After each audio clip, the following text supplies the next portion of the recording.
खान साहब की कुछ गलतियां रही, कुछ ऐसी बातें रही जिसकी वजह से ये आज इस मुकाम पे मुद्दा आ गया। दो टीचर्स की लड़ाई में आप क्यों जज बने? कैसा डिजिटल इंडिया है जहाँ पे आप ये नहीं चेक कर पाए कि इसके परिवार की आय उस लायक थी या नहीं कि इसको AWS का लाभ मिलना चाहिए। सर, आप हमेशा सरकार के खिलाफ बोलते हैं। आपका ऐसी आइडियोलॉजी है कि देश में सब कुछ खराब चल रहा है। इतनी बातों में तो हम आए थे कि प्रधानमंत्री उस दौर में महंगाई का मां नहीं बोल रहा था, और अब क्या हो रहा है? भारत आज भी सिर्फ सर्विसेज के दम पे जिंदा है। मैंने चैलेंज किया था पहले भी कई पॉडकास्ट में कि आपके मैं भी कर रहा हूँ। वो पढ़ क्या कहता है कोई आपसे? YouTube वाले स्टार टीचर्स जिनको कुछ जानना ना कौड़ी। दर्द होता है आप हमेशा गोदी मीडिया कंट्रोवर्सीज में रहते हैं। मैं उस सरकार के झूठ के खिलाफ हूँ जहाँ पे बड़े बड़े दावे किए जाते हैं और बाद में सब कुछ खोखला निकलता है। हिंदुस्तान के एक गरीब आदमी को मुफ्त में 15-20 लाख रुपए भी मिल जाए। अगर एक टीचर बच्चे के विचार का निर्माण नहीं करेगा, अगर एक टीचर बच्चे को इनपुट नहीं देगा कि समाज कैसे चलता है, आपको समाज में कैसे परफॉर्म करना है, तो ये काम कौन करेगा? हमारे देश में सरकारी स्कूल बंद हो रहे हैं, प्राइवेट स्कूल्स को नेता जाकर के प्रमोट कर रहे हैं। सरकारी अस्पतालों की हालत खराब है, प्राइवेट हॉस्पिटल्स बड़े होते जा रहे हैं। मालवीय नगर में होटल में आग लगी थी, एक कमेटी गठित हुई थी, आ गई उसकी रिपोर्ट 15 दिन में आनी थी। क्या खान सर ने हमारे एजुकेशन सिस्टम को, बच्चों को योगदान नहीं किया? मैं तो कहता हूँ कि कोई योगदान नहीं। आप तो यूट्यूब पर डांस करते हैं, फटा हुआ जीन्स पहन के आपका वीडियो वायरल होता है, लोग कहते हैं कि आप एक एंटरटेनर हैं टीचर होने की बजाय। इसका सबसे बड़ा एग्जाम्पल है 4 दिन के अंदर कॉकरोच जनता पार्टी के साथ 23 मिलियन लोगों का जुड़ना, जहाँ पे बच्चे ने उसको फॉलो करते वक्त ये नहीं सोचा। सर, आप ये मानते हैं कि टॉपर्स खरीदे जाते हैं? हम दोनों का ये नहीं है एक मंच पे बैठ के कि मैं आपकी हर बात का समर्थन करूं, ये मेरी जिम्मेदारी नहीं। मैं भी नहीं करता। हर व्यवस्था में करप्शन। इस देश की अगर 4 व्यवस्थाएं बदल जाती हैं sir, education system, exam system जो कि उससे रिलेटेड है, हेल्थ सिस्टम। सर, जब नीट पेपर लीक हुआ, आपने इस पे सवाल लड़ेंगे कि बार-बार एग्जाम पेपर लीक होना, क्या लगता है सिस्टम की प्रॉब्लम है, हमारे लोगों की आदत हो गई है? हेलो नमस्कार दोस्तों, आज मेरे साथ जो गेस्ट हैं उनका नाम आपको बताने की आवश्यकता नहीं है। वो हमारे टीचर कम्युनिटी के TRP किंग हैं, आप और दुनिया उन्हें जानती है। हेलो सर, नमस्कार, कैसे हैं आप? Thank you very much sir, मैं बहुत अच्छा हूँ। आप सुनाइए कैसे हैं, आपकी पॉलिटी कैसी चल रही है? सर, हमारी पॉलिटी अच्छी चल रही है, देश की पॉलिटी भी इस समय कुछ बिगड़ी सी चल रही है। मैं सोचता हूँ कुछ मुद्दों का आपके साथ बातचीत करनी चाहिए, और बहुत दिन से ये बातचीत पेंडिंग भी थी कि हमें करनी थी, और अब अच्छा मौका है तो बिल्कुल आज मौका मिला आपके साथ बात करने का। तो मेरे सवाल हैं, लोगों के सवाल हैं और बहुत से सवाल हैं आपको लेकर। तो शुरू करने से पहले सवाल से, सर आप हमेशा सरकार के खिलाफ बोलते हैं, लोगों को लगता है कि आपका ऐसी आइडियोलॉजी है कि देश में सब कुछ खराब चल रहा है, कुछ भी अच्छा नहीं है। लोग ये मानते हैं कि आपकी आइडियोलॉजी जो है वो लेफ्टिस्ट है। आपका क्या है इस? पता नहीं, मैंने तो अभी लेफ्टिस्ट को उतना पढ़ा नहीं है, तो मैं ये गारंटी से कह पाऊँ कि है या नहीं, क्योंकि मैं खुद लेफ्टिस्ट के बारे में नहीं जानता। और दूसरी बात यह है कि मैं किसी भी सरकार के खिलाफ नहीं। जब नीट का पेपर लीक होता है तो मैं गहलोत सरकार से भी उतना ही मुखर होकर सवाल पूछता हूँ, और जब अब देश में नीट का पेपर लीक होता है तो भी मैं शिक्षा मंत्री से, जो केंद्र में बैठे हुए हैं, उसी अंदाज में सवाल पूछता हूँ।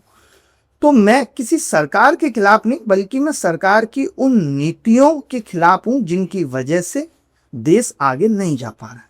मैं उस सरकार के झूठ के खिलाफ हूँ जहाँ पे बड़े बड़े दावे किए जाते हैं और बाद में सब कुछ खोखला निकलता।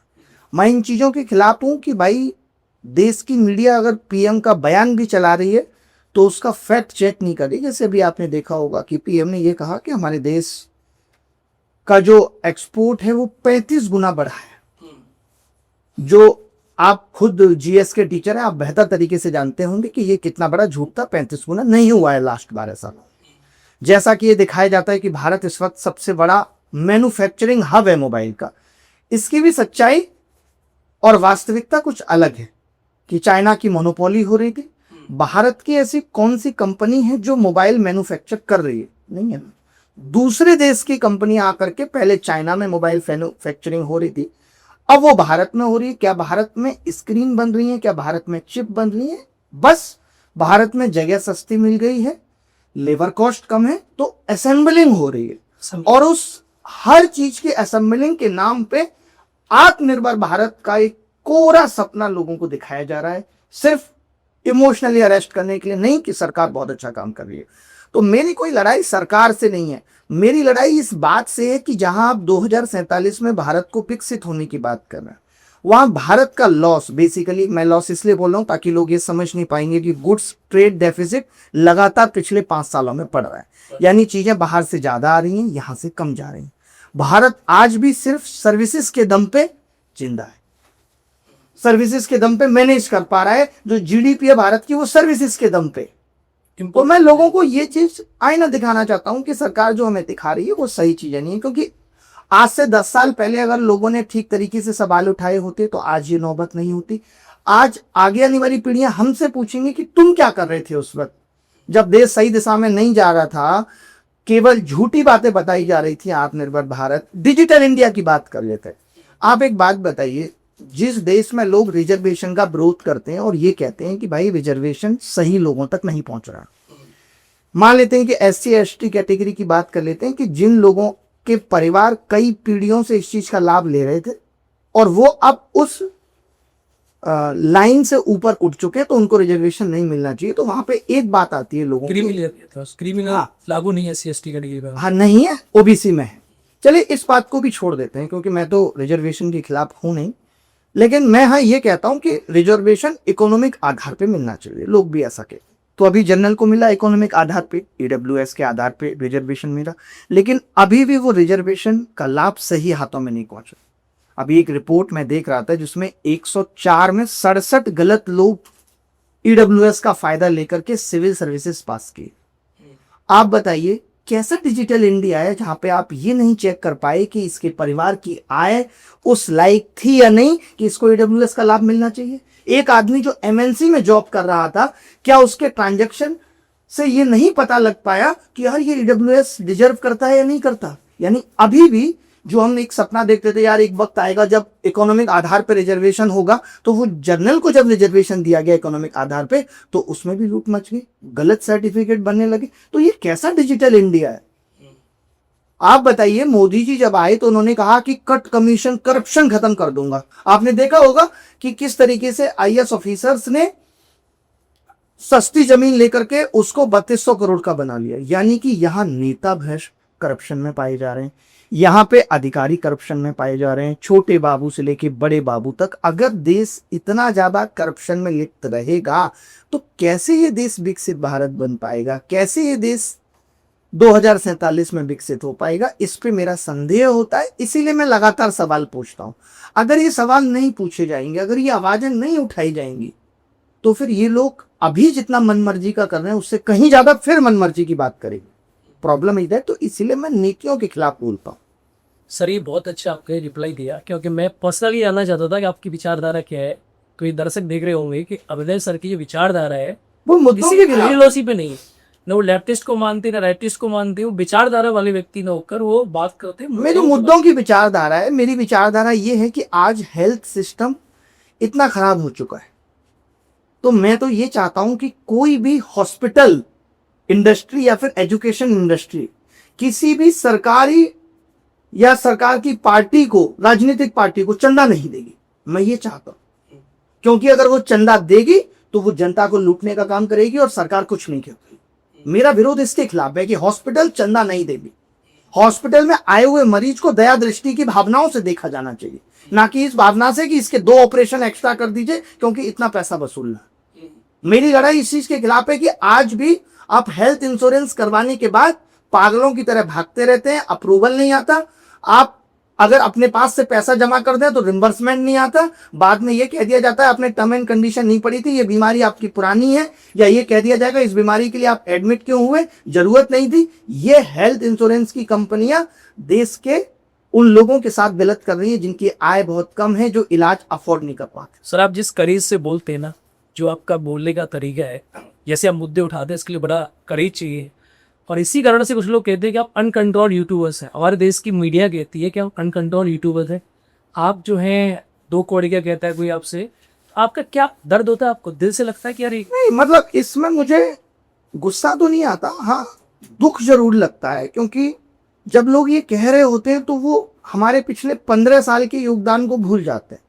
वो भूल जाते हैं कि जब 2017 में ऑफलाइन कोचिंग्स शर्म पे थी और बच्चे अफसोस करते थे कि दिल्ली वाले टीचर से कैसे पढ़े। उस दौर में हमने यूट्यूब पे सब कुछ फ्री पढ़ा है, देखा सब कुछ फ्री पढ़ा है। आप बताइए, हमने सस्ती शिक्षा बोल करके अभिनय में ऐप नहीं लेके आए कि हम 2017 में ऐप ले आए। हमने क्या किया कि यूट्यूब पे पढ़ाते हैं सब कुछ। ये ज्यादा बेहतर तरीका है कि सब कुछ यूट्यूब पे पढ़ा दिया जाए।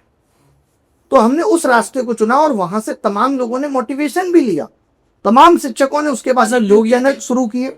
जो लोग ये कहते हैं कि जिसका काम है पढ़ाना, आप हमेशा गोदी मीडिया कंट्रोवर्सीज में रहते, आप पहली तरह जैसे पढ़ाने पे ध्यान अभी आप पढ़ा नहीं रहे हैं, बजाय कि गोदी मीडिया होगी, मीडिया होगी, इसके सवाल आप खड़े कर रहे हैं, सरकार से सवाल आप पूछ रहे हैं। क्या टीचर को ही करना नहीं चाहिए, सरकार से सवाल करे, वीजा से? आपने बड़ी सही बात करी है। आप देखिए ना कि 12 से हम इस लायक हुए कि अपनी आवाज रख पाए। तो पहले फेसबुक था, उसके जरिए आवाज रखते थे। 2013 में एक आंदोलन होता है, उसका हिस्सा बनते हैं और पेपर लीक होता है, उसको कैंसिल करा। 14, 15, 16 में एसएससी टाइम पे काम नहीं कर रहा होता है। 17 में हम यूट्यूब पे 1 मिलियन सब्सक्राइबर वाले हो जाते हैं। तो जब हमें लगता है कि यार इतने दिनों से जो आवाज ऐसा लगता था कैसे उठाई जाए, तो जब 2017 में वो पेपर लीक हो जाता है तो वहां से हमारा आवाज उठाने का जो सिलसिला है वो और ज्यादा बढ़ जाता है। तो वहां से ये चीज शुरू होती है। ये आज की नहीं है। मुझे ऐसा लगता है कि अगर एजुकेशन में गलत हो रहा है, आप मुझे खुद बताइए, आप भी टीचर हैं, आप पढ़ाते हैं और आप तो खान साहब के साथ ही पढ़ाते हैं। तो मैं ये पूछ रहा हूँ, जब कुछ बीपीएससी में दिक्कत हुई तो आपको बच्चे नहीं बोलते थे कि सर आप आवाज उठाइए, आप क्यों नहीं बोल रहे हैं? बोलते होंगे आपको भी बच्चे। मैं टीचर जो है समाज का अंग है, अन्य हमारे टीचर ऊपर के ये पास जिम्मेदारी बन जाती है, हमारे ऊपर ये जिम्मेदारी बन जाती है कि अगर किसी एग्जाम में गलत हो रहा है तो हम आवाज उठाएं, सवाल पूछें, क्योंकि बच्चों की आवाज उतनी बड़ी नहीं है। आज बच्चे कोर्ट भी जाते हैं तो वो 2-3 साल में पैसा खर्च करके भी उनको कोई न्याय नहीं मिलता और बाहर आ जाते हैं। और सर वैसे भी सर सरकार भी तो यही चाहती है कि जो आजकल के अधिकारी आ रहे हैं, अधिकारी का मतलब ये नहीं होता, बच्चे का मतलब ये नहीं होता कि आपको मैथ्स आता है, आपको जीएस आती है। अगर एक टीचर बच्चे के विचार का निर्माण नहीं करेगा और ये टीचर बच्चे को ये नहीं समझाएगा कि समाज में क्या हो रहा है, अगर एक टीचर बच्चे को इनपुट नहीं देगा कि समाज कैसे चलता है, आपको समाज में कैसे परफॉर्म करना है, तो काम कौन करेगा? बिल्कुल बिल्कुल, कौन ये सही काम कह रहे हैं। सही गलत परखना हम ही सिखाते हैं, तर्कशील बनाना बच्चे को हमारा काम है। और मैं हर एक, सबसे बड़ी चीज है कि जैसे मीडिया ने जब आवाज उठाई तो क्या होता है कि इकोसिस्टम के अगर आप हिस्सा है तो आपके ऊपर भी वो सारे आरोप आ जाते हैं जो पूरी कम्युनिटी पे लगाए गए होते हैं। आप देखेंगे आज सोशल मीडिया की गुलामी का ये दौर है कि आज हम और आप यहाँ बैठ के पॉडकास्ट कर रहे हैं, हो सकता है कि इसकी कोई क्लिप इस तरीके से निकाल करके और एक रील के ऊपर कुछ भी लिख करके पोर्ट्रे की जा सकती है और वहां से एक बच्चे की डायरेक्शन बदल जाएगी। ये सोशल मीडिया की गुलामी। तो मैं हमेशा इन चीजों के भी खिलाफ बोलता रहा हूं कि सोशल मीडिया पे क्या सही और क्या गलत है आज हम ये भी भूल गए, इतने ज्यादा डूब गए। ये मैं इसलिए कह रहा हूं क्योंकि अभी जब ये बात आई तो आप देखेंगे कि मैंने कोचिंग्स पे काफी आवाज उठाई या और लोग उठा रहे थे तो मैंने उस पर कहा कि जो चीजें गलत है वो गलत है। अगर किसी इंसान पे आपको कोई आरोप लगाने तो आप सारी चीजें बताएंगे क्या इन्होंने पहले भी इस तरीके से गलत किया, ऐसा होता है जनरली। अब आप समझिए, तो मैंने एक पॉडकास्ट आज से 2 महीने पहले 24 अप्रैल को रिकॉर्ड किए विजेंद्र मासी जी सर के साथ। देखा आपने देखा उस पॉडकास्ट को, अगर आप आज के दौर में देखेंगे तो आपको ऐसा लगेगा देखो अभिनय शर्मा अभी इस चीज पे आवाज उठा रहे हैं, जबकि वो 2 महीने पहले का है। यानी आप ये नहीं कह सकते कि मेरे 2 महीने पहले विचार अलग थे या आइडियोलॉजी अलग थी।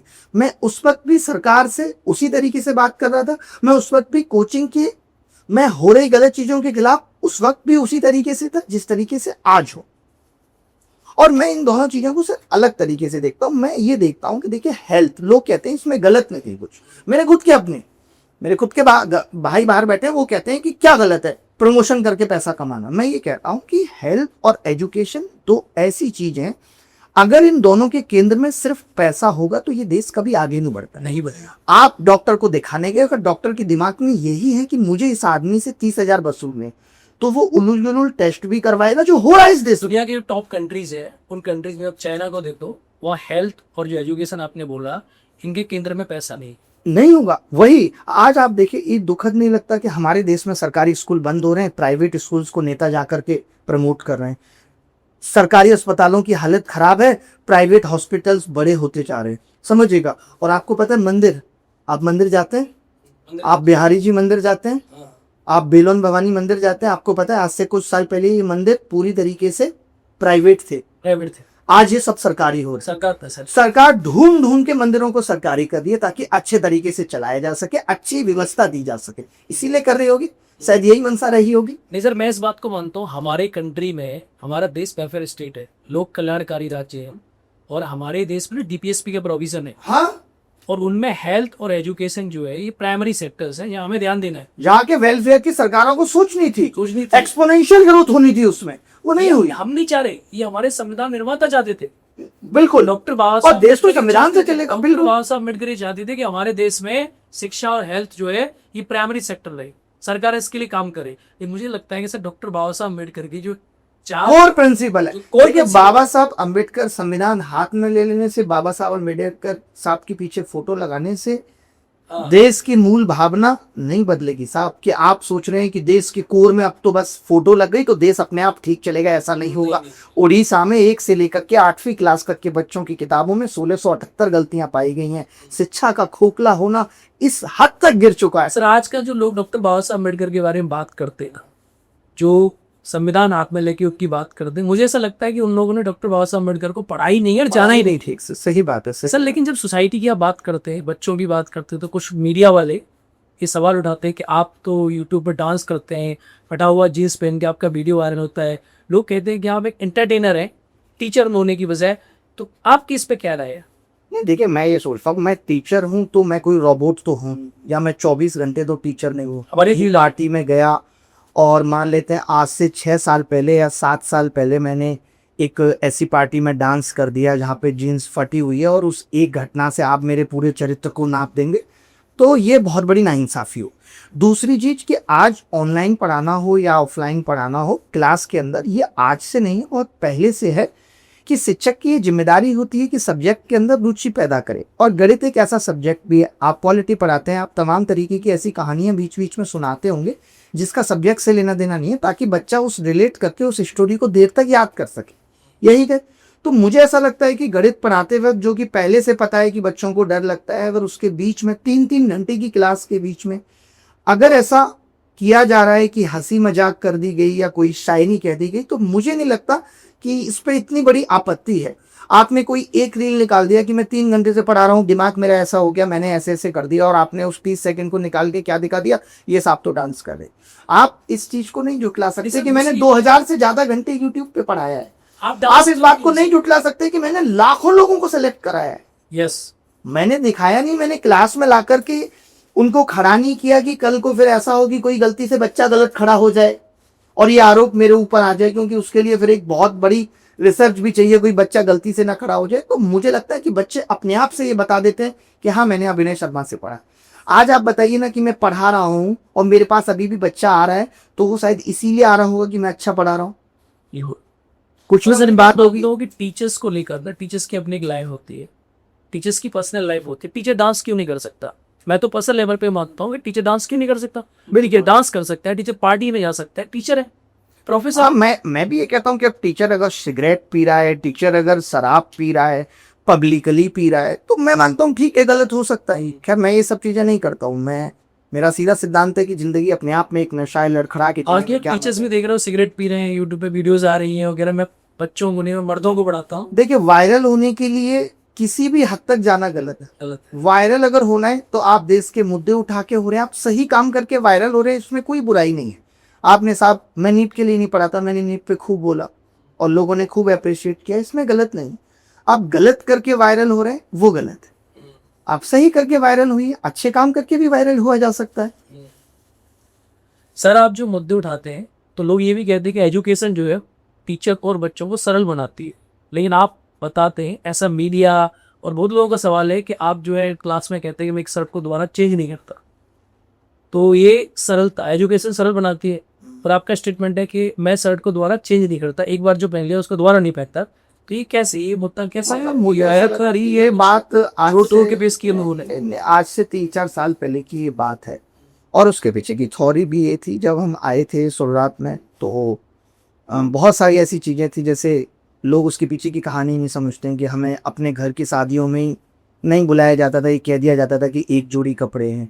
हमारी क्लास की एक महिला ने कह दिया था कि तुमसे बात करने का मन भी नहीं करता, 7 दिन तक एक ही जोड़ी कपड़े पहन के आते हो। तो उस बात को या उस कहानी को सुनाते वक्त हमने ये कहा कि अब तुम्हारा भाई टी शर्ट रिपीट नहीं करता।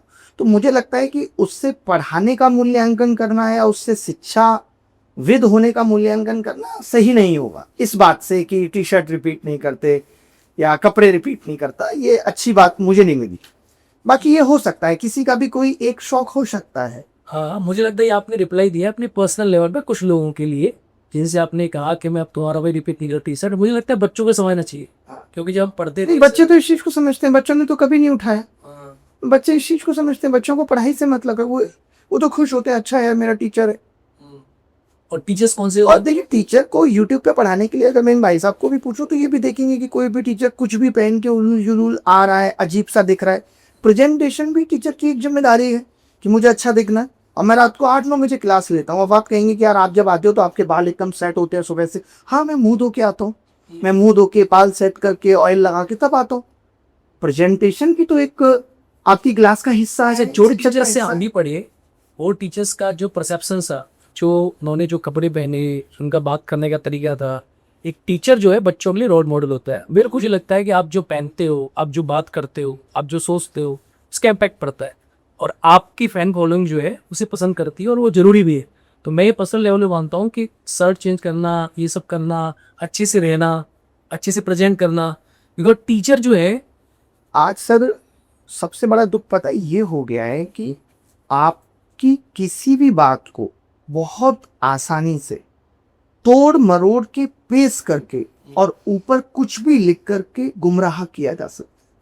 और ये बच्चा वो कोविड के बाद का है जो इंटेलेक्चुअल भी शायद अब उतना नहीं रहा है, या उसने शुरू से वो सोशल मीडिया की गुलामी इस तरीके की देखी कि वो तुरंत मैनिपुलेट हो भी जाता है। इसका सबसे बड़ा एग्जाम्पल है 4 दिन के अंदर कॉकरोच जनता पार्टी के साथ 23 मिलियन लोगों का जुड़ना। इसका सबसे बड़ा एग्जाम्पल है जहाँ पे बच्चे ने उसको फॉलो करते वक्त ये नहीं सोचा कि मैं आलसी हूँ, इसकी ये कंडीशन है।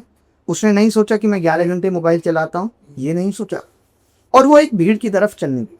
आज ऐसे ही होता है कि जैसे क्या है, अब आज मैं और आप पॉडकास्ट कर रहे हैं, आप खान साहब के साथ ही पढ़ाते हैं, बिल्कुल पढ़ाते मैं हैं, जुड़ा हुआ उनसे, आप उनसे जुड़े हुए हैं, मेरी अपनी अलग आइडेंटिटी।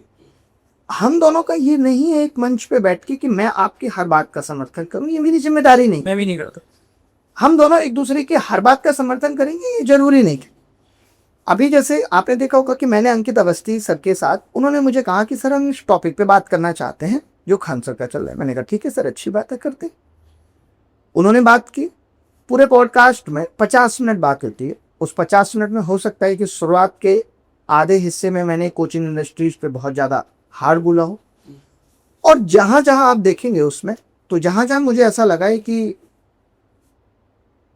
यहाँ मैं ये नहीं बोल सकता डायरेक्टली कि खान साहब गलत है, तो वहाँ मैंने अपना डिफेंस दिया। लेकिन आप देखेंगे कि उस वीडियो का थंबनेल आता है।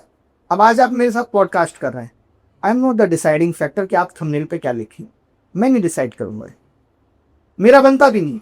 ये आपकी जिम्मेदारी है, आप उसे किस तरीके से परोसें, आप इसकी कौन सी रील डालेंगे, ये आपकी जिम्मेदारी।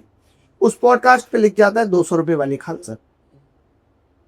जो भी वीडियो अपलोड कर रहा है, जो भी ऑनर है उस वीडियो का, उसको राइट है कि वो कुछ भी लिखे।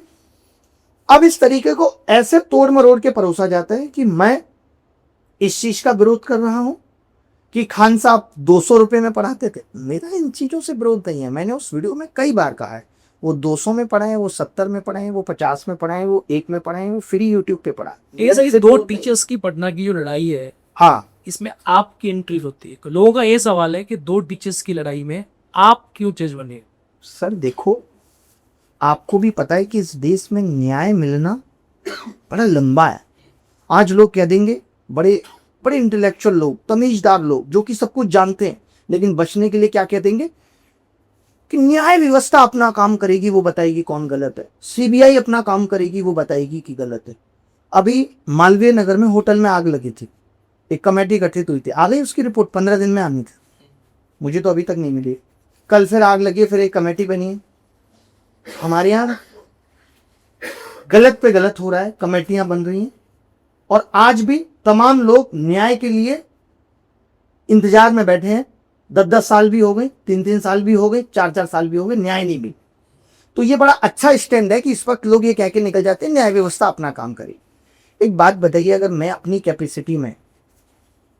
कैपेसिटी में दोनों लोगों का सेटलमेंट करा देता हूं तो क्या ये ठीक चीज नहीं है? बहुत ठीक चीज है ना। क्या जो बच्चे दो दिशाओं में भटक गए या दो पक्ष में बट गए, उन बच्चों को एकजुट करके वापस पढ़ाई पे ला दूं तो क्या ये ठीक चीज नहीं? तो मैं यही कोशिश कर रहा हूं। अगर मान लेते हैं मुझे पता चलता है कि यार रोशन आनंद जी जेल से आए हैं, गुस्से में थे और अचानक से बहुत स्ट्रेस में चले गए, पता चलता है टीचर्स द्वारा कि उनका फोन ऑफ है, कोई से बात नहीं कर रहे, रूम में बंद हो गए, तो आप बताइए कि क्या मेरा ये पक्ष नहीं है कि मैं दो बातें उनके पक्ष में आके बोलूं और उन तक पहुंचे तो अगले को हिम्मत मिले? ये तो मेरा पक्ष है ना सर। यही होता है कि आप और इनकी लड़ाई हो गई इस वक्त, ये बहुत दबाव में, भले ही मैं आपका बहुत चाहने वाला हूं लेकिन मेरा फर्ज है कि इस आदमी को इतना कर दूं कि ये उठ के खड़ा हो जाए। और मैं हमेशा सर सच के साथ रहता।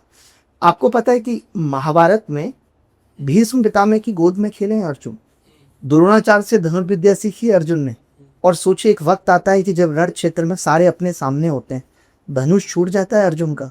श्री कृष्ण कहते हैं मैं मानता हूं सामने अपने, लेकिन धर्म इससे बड़ा है अर्जुन, मोह छोड़ना पड़ेगा, मोह और धर्म में अंतर छोड़ना पड़ेगा। अगर खान साहब कहीं गलत हैं, अगर ये खान साहब पे आरोप आ रहा है कि खान साहब ने झूठ बोला या खान साहब ने गलत तरीके से चीजों को पोर्ट्रे किया, तो इसमें क्या बात है? इसमें गलत क्या है? मैं अगर ये कह दे रहा हूं कि ऐसा हुआ, मुझे इसमें गलत अभी भी कुछ नहीं लग रहा। मैं अभी भी इतनी हिम्मत रखता हूं कि मैं खान साहब से भी बात कर रहा हूं, आगे भी करूंगा, मैं रोशन सर से भी बात कर लूंगा, मुझे कोई आपत्ति नहीं है। मैं अपनी किसी भी बात के लिए अफसोस में नहीं हूं। यही तो बात निकल के आई ना कि खान साहब ने अपने सस्ते कोर्स को गलत तरीके से पोर्ट्रे किया, तो ये तो सच था कि गलत तरीके से पोर्ट्रे किया, इसमें कुछ भी गलत नहीं था। और ये तो खान साहब आएंगे तो बता देंगे कि अगर आपको लगा है कि मैंने गलत तरीके से पोर्ट्रे किया तो आगे से आपको ये सुनने को नहीं मिले। मैंने इतनी सी बात पे कहा था कि जब वो गोली वाली बात कह रहे थे कि 8 राउंड हमारी आंखों के सामने गोली चल रही है, उस बात पे उन्होंने वहां पे भी ये स्टेटमेंट दे देना कि हम सस्ती चीज पे पढ़ाते हैं और हमारे सिलेक्शन ज्यादा इसलिए ऐसा हो। तो सर ये एक इमेच्योर स्टेटमेंट था। आप बड़े टीचर हैं, आपका मंच बड़ा है, आपका एक एक कृत लोगों के लिए मायने रखता है। आप सोचिए कि आज हमारा आपका खान साहब पे बोलना इतना बड़ा हो जाता है, तभी तो हो जाता है क्योंकि खान साहब बड़े हैं, इसीलिए तो हो जाता। नहीं तो अभी हम और आप इन भाई साहब के बारे में बात कर ले, कौन पूछ रहा है? कोई कुछ नहीं कहेगा। तो जिस हिसाब से हमारी सोचिए बातों की वैल्यू अबाउट खान साहब है या खान सर है, तो खान सर की अपनी भी रेस्पॉन्सिबिलिटी उतनी ही बड़ी। अब लोगों ने कहा कि साहब आप दुख में खान साहब के साथ खड़े नहीं हुए। अभी एसएससी का प्रोटेस्ट हुआ था, आपको याद होगा, जिसमें हमने देश भर के सारे टीचर्स को इनवाइट किया था। उसमें खान साहब नहीं आए थे, रोशन आनंद सर आए बेचारे। और मैंने बाद में वीडियो में देखा, क्योंकि मैंने उनको पहचाना नहीं। और एक और इंसिडेंट बता रहा हूं, 2022 में मैंने वापस से ऑनलाइन में वापसी की, तो उस वक्त मेरी क्लास में 8-10 बच्चे नॉर्मली सुबह सुबह पढ़ने आते थे। तो उसमें से एक बच्चा बोलता है कि सर मुझे ना ज्ञान बिंदु अकेडमी में एडमिशन करा दीजिए। वो वीडियो आज भी शायद सोशल मीडिया को मौजूद होगा। पता नहीं कोई होगी ज्ञान बिंदु अकेडमी, मैं भी अलग अलग काम तो करता ही रहता हूँ। निकाला नेट से नंबर, सीधे कॉल करते। मैंने बोला कि ऐसे ऐसे एक बच्चे को एडमिशन कर रहा हूँ। अब पता नहीं किसने फोन उठाया होगा, बड़ा सम्मान के साथ बात की कि जी हो जाएगा। अब ये तो वो बच्चा आया, सर मेरा एडमिशन बिल्कुल फ्री में हो गया, सर थैंक यू, आपने मेरे 23,000 रुपये बचा दिया। ऐसे ही कुछ अनाउंस था, पता नहीं किस चीज में उसने एडमिशन लिया। तो शिक्षा में तो दोनों ही लोग ही काम कर रहे हैं। और वही देखो खान मैं नहीं जानता था उनको, नहीं मैं ये बात इसलिए बता रहा था। तो वो आए थे, तो मैं ये कह रहा हूँ। तो बाद में जब वो चले गए तो दुर्गा जी हमारी टीम में, उन्होंने मुझे बताया कि सर ऐसे ऐसे रोशन आनंद सर आए, आपने 1 मिनट भी नहीं देखा और वो कई बार आपके पास आए। मैंने कहा यार ये तो गलती हो गई। तो उस वक्त मैंने उनको फोन करके सॉरी भी कहा कि सर आप आए और हम बात नहीं कर पाए। वो बोले सर कोई बात नहीं, हम समझते हैं कि आप उस वक्त बिजी थे जब ये डीओपीटी के सामने आगे रुको। तो एक बात बताइए, मैं 2 बार खान साहब से भी मिला, उनकी शादी में गया, उससे पहले भी फोन पे भी कई बार बात हुई है खान साहब से। तो मेरा तो दोनों के प्रति वो शिक्षक का नजरिया है। मैं ये नहीं कह सकता कि नहीं भाई मेरा इनके प्रति झुकाव ज्यादा, इनके प्रति कम है। तो जो एक बात आई कि मैं दुख में उनके साथ नहीं खड़ा, तो मैं आपसे ही पूछ रहा हूँ कि इस वक्त दुख किसका बड़ा था? आप बताओ। जिसका भाई चला गया उसका दुख बड़ा था ना। तो अगर जब मुझे पता चलता है कि इस वक्त रोशन आनंद की मानसिक स्थिति बहुत खराब है, मेरा फर्ज बनता था कि ठीक है यार। सर दुख बहुत बड़ा है रोशन सर का, उनके भाई की जो मृत्यु हुई है बहुत दुखद बात है। किसी का भाई जाना बहुत बड़ी बात है। लेकिन सर एक सवाल मेरा ये है, लेकिन मैं बस एक चीज बस छोटी सी मैं ये कह रहा था, अब लेकिन हमारी ये कोशिश तो होनी चाहिए ना कि अगला अगर मानसिक रूप से इस वक्त स्वस्थ नहीं है तो उसको थोड़ी हिम्मत दी जाए, उसके परिवार को थोड़ी हिम्मत दी जाए। एक ट्रेजेडी हो चुकी है, हम ये कोशिश तो कर सकते हैं कि आगे अब कोई ट्रेजेडी ना हो। तो सर ये न्याय व्यवस्था से न्याय कब मिलेगा नहीं पता। तो जो आपने जज बनने वाली बात, मेरी अभी भी यही कोशिश है कि मैं खान साहब को भी बिठा दूं, मैं रोशन आनंद सर को भी बिठा दूं, और वो दोनों लोग ये बात जानते हैं, वो दोनों लोग ये बात जानते हैं कि चाहे दुनिया इस मुद्दे पे राजनीति करे, लेकिन अभिनय ये काम नहीं कर सकता। अभिनय आज भी ये चाहेगा कि इस स्तर तक जो नुकसान हुए आगे और बड़ी ट्रेजेडियों या और बड़ी घटनाओं से बचा जा सके।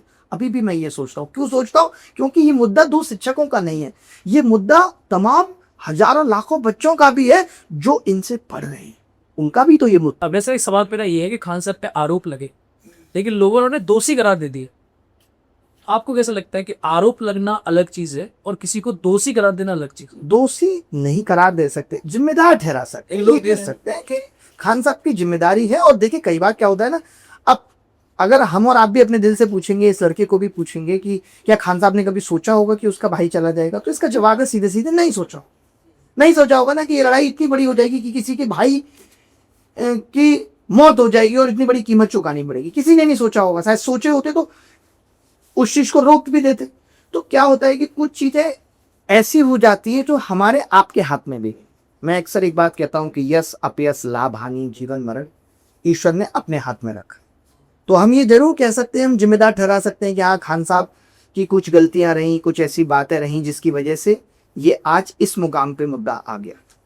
तो कुछ अनहोनी होनी जो कहते हैं ना, उसको आप टाल नहीं सकते। वो अब आज उस माध्यम में खान साहब रिस्पॉन्सिबल हैं, अच्छी बात है, लेकिन वो तो जो होनी अनहोनी वाली बात मैं कह रहा हूँ उसको कोई टाले। सर खान सर पे बहुत से लोग सवाल कर रहे हैं इस समय, क्या खान सर ने हमारे एजुकेशन सिस्टम को, बच्चों को, उनका जो योगदान है कुछ कम है? उन्होंने योगदान नहीं किया, क्या योगदान है उनका, क्या लगता है?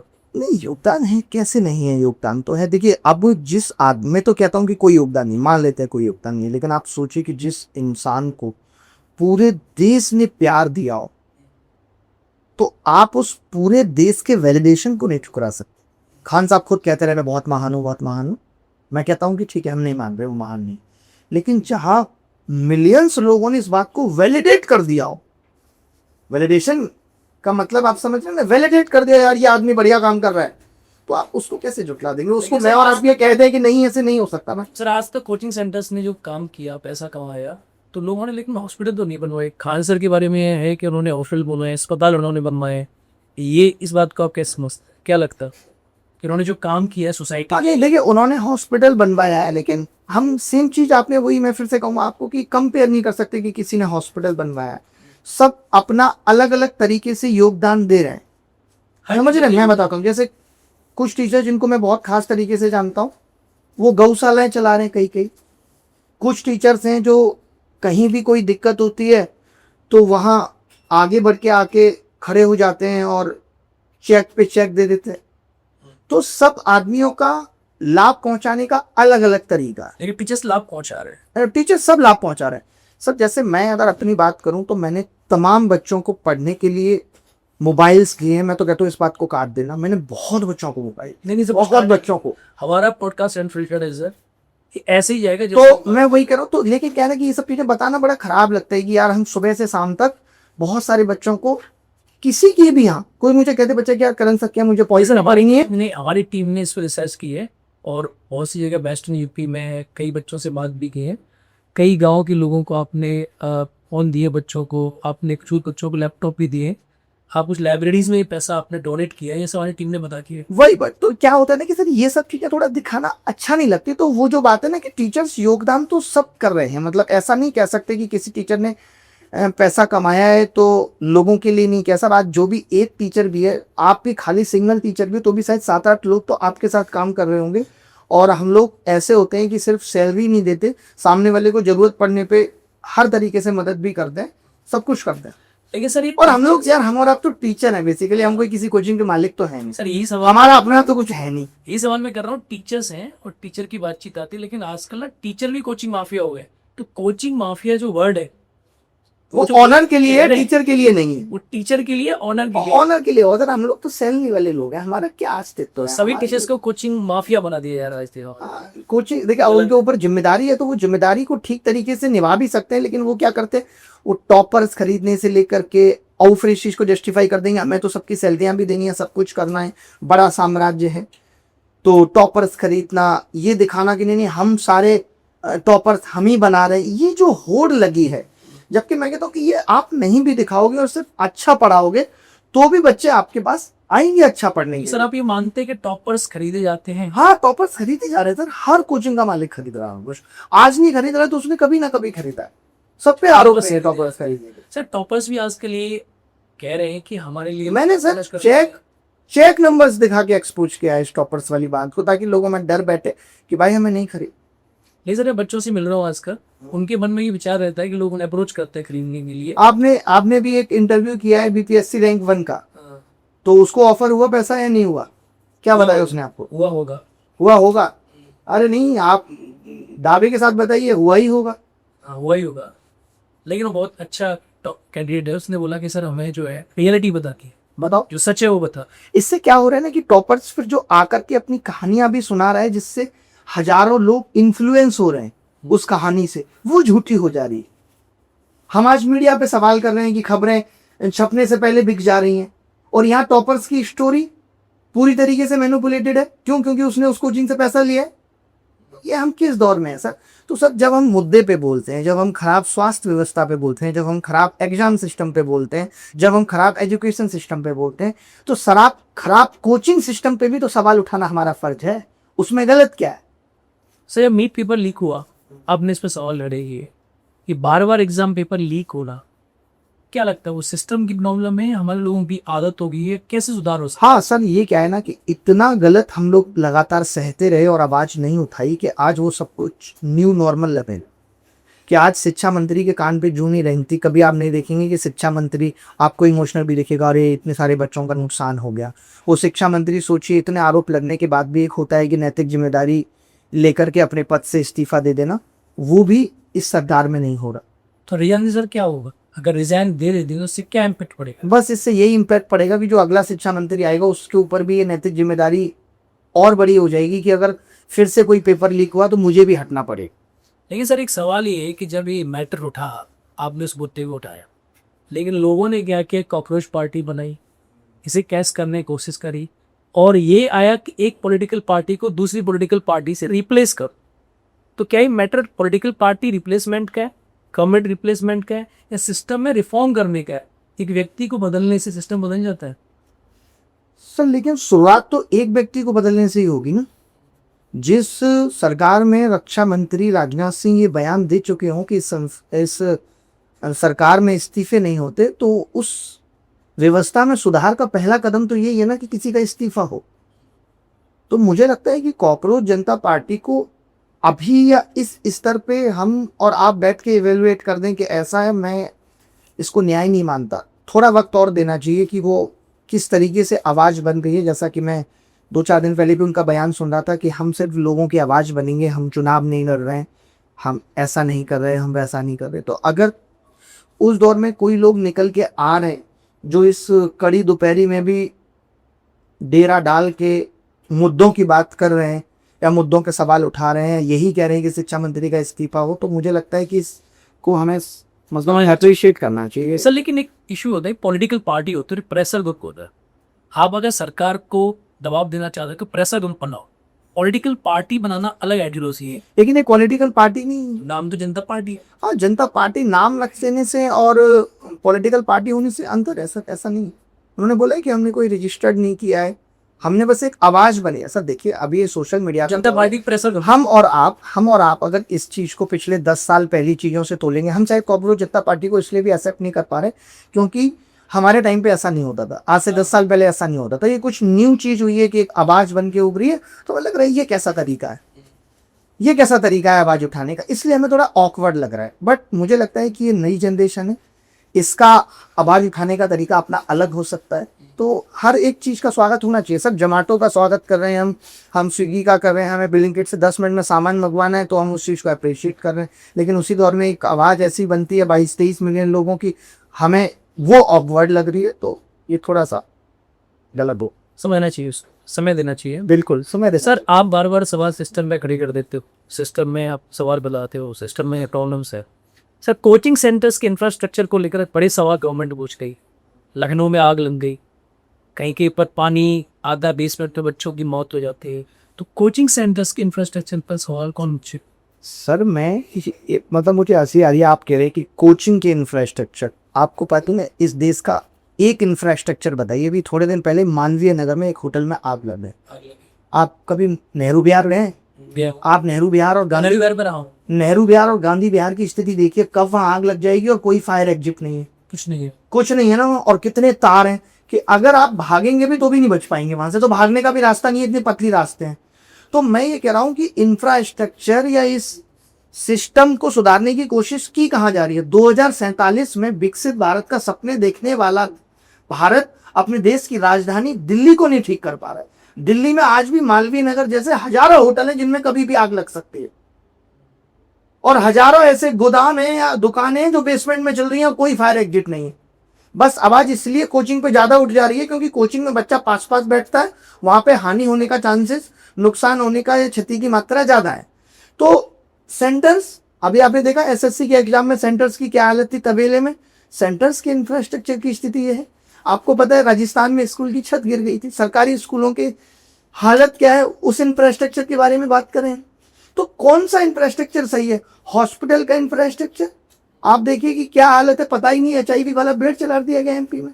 महिलाओं को, गर्भवती महिलाओं को आपने इंजेक्शन दे दिया पानी भरा। हॉस्पिटल्स की हालत क्या है?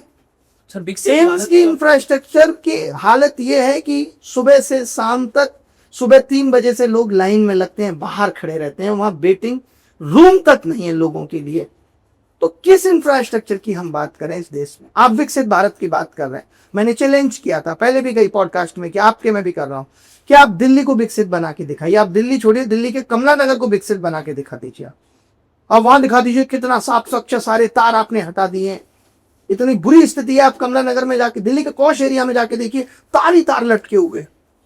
तो आप कौन से दिशा में जा रहे हैं, किस ओर जा रहे हैं कि भारत विकसित हो जाएगा, या हम सिर्फ भ्रम में जी रहे हैं, प्रधानमंत्री के बड़ी बड़ी बातों में जी रहे हैं, जो हर सर्विस बयान आ जाता है। अच्छा सर आपके पास विकसित भारत का क्या फॉर्मूला है? सर, आपको सबसे अगर पहले अगर इस देश का करप्शन खत्म नहीं होगा, यहाँ हर व्यवस्था में करप्शन, सजा बहुत देर से है, न्याय बहुत देर से है।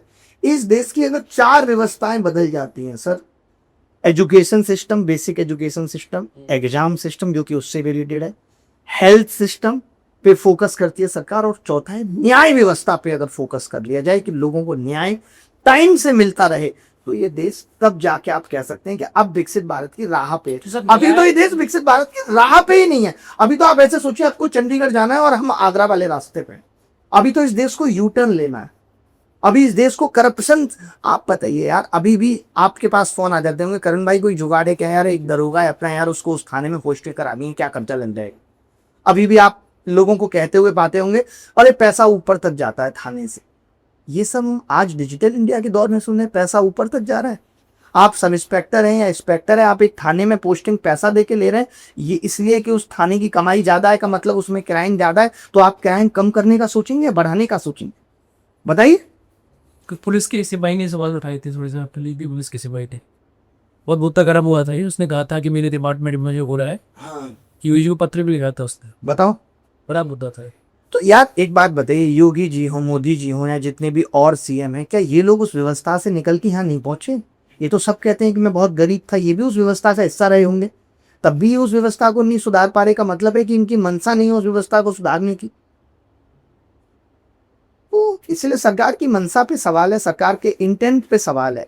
और दुख इस बात का है कि कई बार ऐसी चीजें हो जाती हैं, जैसे अभी ये 2 शिक्षकों वाली बात हो गई, कि सरकार फिर इन मुद्दों से बच के निकल जाती है।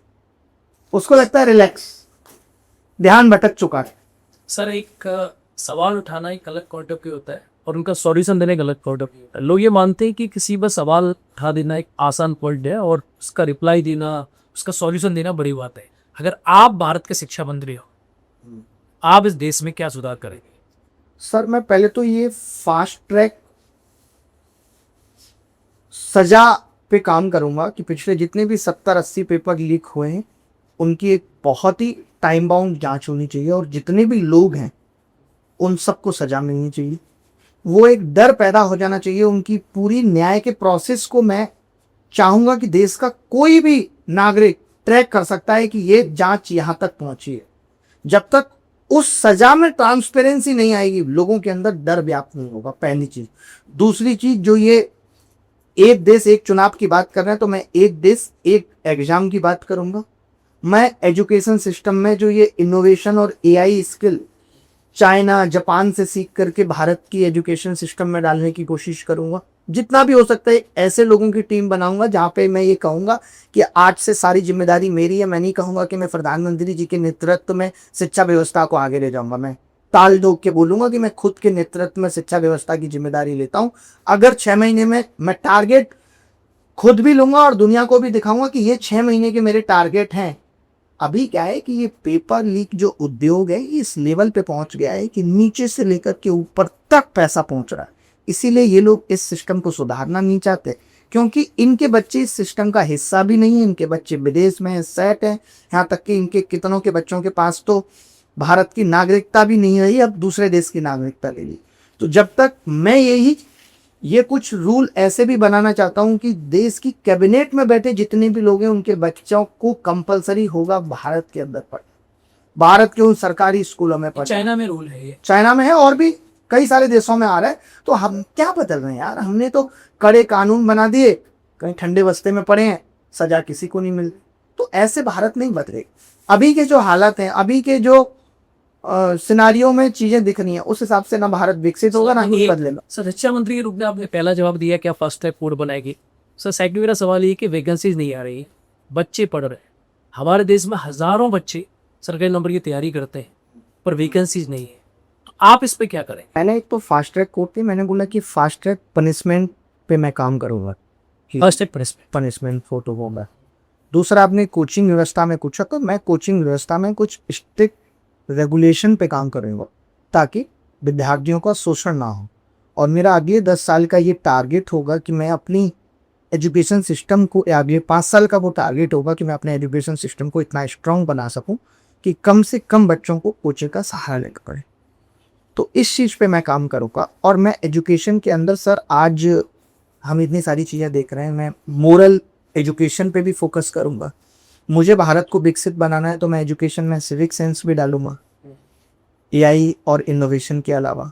और मैं ये चाहूँगा, सरकार से गुजारिश करूँगा कि रिसर्च एंड डेवलपमेंट पे बजट को बढ़ाया जाए, क्योंकि जब ये देश की जीडीपी आज भी सर्विस सेक्टर पे डिपेंड है तो ये दिखाती है कि भारत का सर्विस सेक्टर अच्छा है, भारत में सर्विसेज देने वाले लोग अच्छे हैं।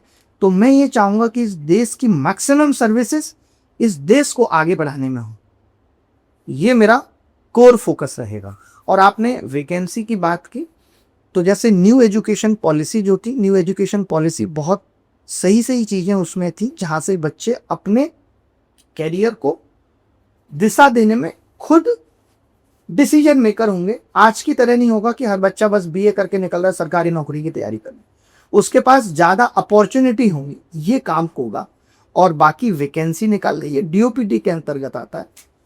तो आपने मुझे शिक्षा मंत्री बनाया, डीओपीटी मिनिस्टर नहीं बनाया, तो थोड़ा सा अभी हमें इंतजार करना पड़ा। सर ये आजकल जो गवर्नमेंट इनिशिएटिव ले रही है, कोचिंग सेंटर्स बंद कर देनी चाहिए। कई राज्यों में ऐसा देखने को मिल रहा है, बिहार में और कुछ लोग यूपी प्लान कर रहे हैं कोचिंग सेंटर्स पे नकेल कसू। आपको क्या लगता है कोचिंग सेंटर्स को बंद कर देना हमारे देश के सिस्टम को सुधार देगा, क्या एजुकेशन में इम्पैक्ट डालेगा? सर ये बहुत ही गलत सोच है, आज के लेवल पे तो बिल्कुल गलत सोच है। स्कूल में बच्चे नहीं आ रहे, स्कूल बंद कर दो। कोचिंग में 2-4 कोचिंग में आग लग गई, 3 टीचर्स ने आपस में लड़ लिया, कोचिंग बंद कर दो। क्या क्या करते रहोगे? अभी मंदिर में चोरी हो गई है, ठीक है मंदिर बंद कर दो। क्या क्या करोगे? बंद करना सोल्यूशन है क्या? बिहार में शराब बंद कर दो लेकिन यूपी में चालू रखो, दिस इज हिपोक्रेसी। कैसे बंद कर दोगे? अभी भारत का एजुकेशन सिस्टम उतना अच्छा नहीं। आप जेई में सवाल अलग लेवल की पूछ रहे हो और बच्चे को पढ़ाया कुछ और जा रहा है। यूपीएससी प्रीलिम्स में आप सवाल कुछ और पूछ रहे हो और बच्चे को पढ़ाया एनसीईआरटी जा रही है।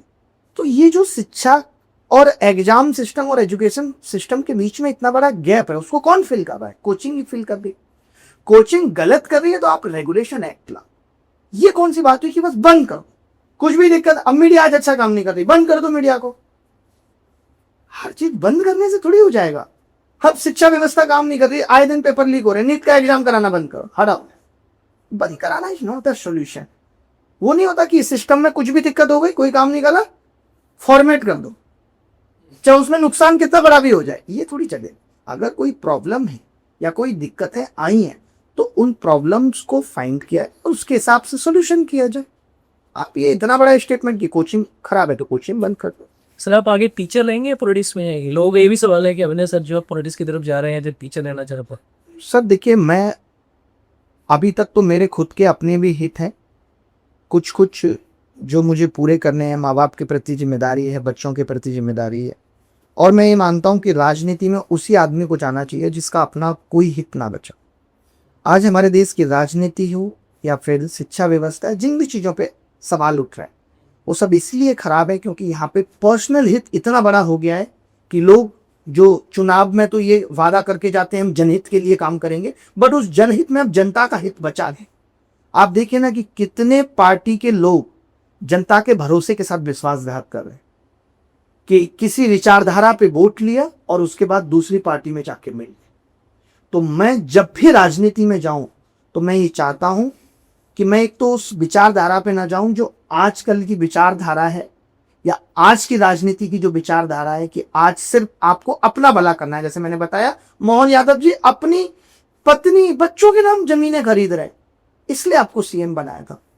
ये देश तभी बदलेगा जब राजनीति में वो लोग जाएं जो अपने हितों से ऊपर उठ चुके, जिन्होंने अपनी जिंदगी में इतना हासिल कर लिया और हासिल करके समझ गए कि यार इन सबसे ऊपर जो सुकून है वो लोगों के लिए काम करने में, वो समाज के लिए काम करने में। तभी ये देश बदलेगा, नहीं तो नहीं। ये जो आपने पॉइंट उठाया कि राजनीति वो लोग जाए जो अपने इंटरेस्ट को छोड़ चुके हैं, इनके सेल्फ इंटरेस्ट नहीं, तो ये मुद्दा सर बहुत पुराने, अरिस्टो ने, प्लेटो ने, जितने थिंकर्स हैं सबने बोला है। कहा है, मुझे पता नहीं, आप पढ़ते हो यार, मैंने तो ये सब नहीं पढ़े यार। ये सबने पहले से कहा है कि पत्नी हो आसामवाद हो, प्रॉपर्टी रखनी चाहिए, लेकिन ऐसा हुआ क्यों नहीं? हुआ क्यों नहीं? चारों सालों में सिस्टम है यार आप देखिए क्या करें, हर आदमी धोखा दे के चला जाता है। मोदी साहब की बातों पे इतना यकीन किया था, पेट्रोल महंगा क्यों है, रुपया क्यों गिर रहा है, मैं ऐसा कर दूंगा, मैं सारा काला धन ले आऊंगा, सब कुछ कहा था। इतने बड़े बड़े वादे मित्रों कह के हमने कर दिए थे, तो क्या करें, फिर से धोखा हो गया। सर इंटरनेशनल लेवल पे भी आप कहेंगे कि यार नहीं, मोदी की कोई गलती नहीं है। कैसे नहीं है? एक देश का राजा है वो, दुनिया या जो देश है उसके अंडर है, जो लोग उस देश को चला रहे हैं वो उसके अंडर हैं। वो प्रजा का दुख क्यों नहीं समझ पा रहा? उसके पास क्यों नहीं वक्त नहीं है कि वो प्रजा का दुख समझ पाए? क्यों उसके पास वक्त नहीं है? ये खबर कैसे पीआर बन जाती है कि नीट का पेपर था तो मोदी जी 45 मिनट एयरपोर्ट पे रुके रहे, ये खबर बन जाती है। ये खबर नहीं बन पाती है कि नीट में 22 लोगों ने आत्महत्या की, प्रधानमंत्री का मन व्यथित है और उन्होंने देश के नौजवानों से, देश के युवाओं से ये गुजारिश की है कि वो हिम्मत ना हारें और वो जिम्मेदारी लेते हैं कि अगले 5 महीने में इस तरीके के कड़े कानून बना दिए जाएंगे और कानूनों का पालन इस कदर हो जाएगा कि आगे आने वाले वक्त में कोई पेपर लीक नहीं होगा। इस पे नहीं उनका जवाब आता है, इस पे उनका बयान नहीं आता है। तो मेरा देश का प्रधानमंत्री खुद ही एक इवेंट मैनेज कर रहा है, पीआर मैनेज कर रहा है, वास्तविकता में नहीं दिख रहा है कि देश की जनता के प्रति दर्द है दिल में। वो सब चिंता का विषय है साहब। सर मेरा ऐसा मानना है कि पीएम जो होते हैं कंट्री के, एक कंट्री के सामने कई फ्रंट होते हैं।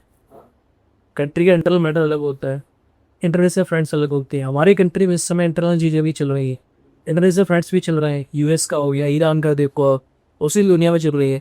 तो क्या एक प्राइम मिनिस्टर ही पूरे देश की सारी चीज़ों को नेशनल इंटरनेशनल सब हैंडल कर रहे होते हैं? तो क्या देश के नागरिकों का हित नहीं बनता कि वो अपनी रिस्पॉन्सिबिलिटीज को समझे और नागरिकों को भी हमारे देश में कुछ बड़ा अच्छा लेवल पे कुछ करने की आवश्यकता होती है? पहली बात तो ये चीज़ है, चलिए मान लेता हूँ 1 साल से चले और उससे पहले 10 साल जो आपको पूर्ण बहुमत दिया तब तब आपने देश के लिए कितना सोच लिया, युवाओं के लिए कितना सोच लिया, बेरोजगारों के लिए कितना सोच लिया। 2019 में आप लड़कों से 500-500 रुपये वसूल लेते हैं, 3 करोड़ लड़कों से 3 साल तक आप एग्जाम नहीं कराते, उसके लिए ट्विटर कैंपेन चलाने पड़ते हैं, मोदी जॉब तो जैसे ट्रेंड चलाने पड़ते हैं। इतने साल आपको हो गए, आपने परीक्षा पे चर्चा की, आपने मन की बात की, कभी आपने युवाओं की, उन बेरोजगारों की बात क्यों नहीं की? कभी आपने क्यों नहीं बताया आके कि इस देश में इतने इंजीनियर प्रोड्यूस हो रहे हैं, उनका क्या होगा, उनके लिए क्या अपॉर्चुनिटी क्रिएट की जा रही है? अगर मोदी जी सारा विदेश का प्रेशर ले रहे हैं तो विदेश मंत्री क्या कर रहे हैं? महंगाई पे जवाब प्रधानमंत्री निर्मला सीतारमण से क्यों नहीं ले रहे हैं? आप बताइए ना। तो ये कह करके कि प्रधानमंत्री पे बहुत प्रेशर है इसलिए चुपचाप बैठे रहो, बस देश हित में गुणगान करते रहो, नहीं नहीं नहीं मेरा देश का प्रधानमंत्री, अभी बहुत टेंशन है इसलिए अभी कोई काम नहीं हो पा। अरे साहब, 1 दिन टेंशन है, 2 दिन टेंशन है, अब तो 12 साल हो गए। अब उम्मीदों जब लगातार टूट रही हैं और फिर भी हम सवाल ना करें तो फिर मुझे लगता है कि हमारा जमीर मर चुका है। तो देश में क्या प्रगति नहीं हो रही, देश में डेवलपमेंट नहीं हो रहा है? आपका जीवन स्तर है जिस गति से होना चाहिए था ये साहब, मेरे जीवन स्तर से मतलब नहीं है कि मेरा जीवन स्तर बदल गया, बस मैं जानता हूँ ऐसे लोगों, मैं तो कह रहा हूँ कि यहाँ पे गरीब और गरीब होता गया, अमीर और अमीर होता गया। हाथ तो पूरा करने दे, आएगा तो सही। हाथ नहीं कर रहे, तो मैं एक बात पूछ रहा हूँ कि लोगों की लाइफ स्टाइल में बेटर हुई पहले से नहीं? आप नहीं हुई है, आप रील्स के जरिए देखे, आपको लग रहा है कुछ तो लेते तो भाई कट के जाएगा, हम थोड़ा बात कर रहे हैं। अच्छा सर, मैं ये पूछना चाहता हूँ, आपका पर्सनल एक्सपीरियंस क्या है? ये सब चीजें भी डलवाना हटवाना नहीं, कौन सी बोली? जो हमारी जो भी बहस हो रही है कुछ भी नहीं हटवाना है। ये नहीं कि आपका सवाल मेरा जवाब, आपका सवाल मेरा जवाब, जैसे चल रहा है वैसे। अच्छा ठीक है सर, मैं ये पूछ रहा हूँ कि देश के अंदर जो डेवलपमेंट होगा, जो प्रगति देश की हो रही है प्रैक्टिकल लेवल पे, ग्राउंड लेवल पे, क्या आपके जीवन में या किसी लोगों के जीवन में या मेरे जीवन में, इसके जीवन में, किसी के जीवन में कुछ डेवलपमेंट, कुछ विकास हुआ है या नहीं हुआ है? कुछ लाइफ में बेटरमेंट हुआ है नहीं हुआ है? मैं कह रहा हूँ अगर बेटरमेंट हुआ है तो इतने करोड़ लोगों को, आपको पता है कितने करोड़ लोगों को फ्री राशन दिया जा रहा है देश? दिया जाए कितने लोग? 80 लोग, 80 करोड़ लोग दिया है। क्यों दिया जा रहा है? बेटरमेंट हुआ है। सरकार ने बताया रिपोर्ट जारी करके कि इस साल 80 से 75 पे आ गए, 75 से 70 पे आ गए। आपने कहा देश के लोगों की जिम्मेदारी नहीं है? सिखाया आपने उनको सिविक सेंस?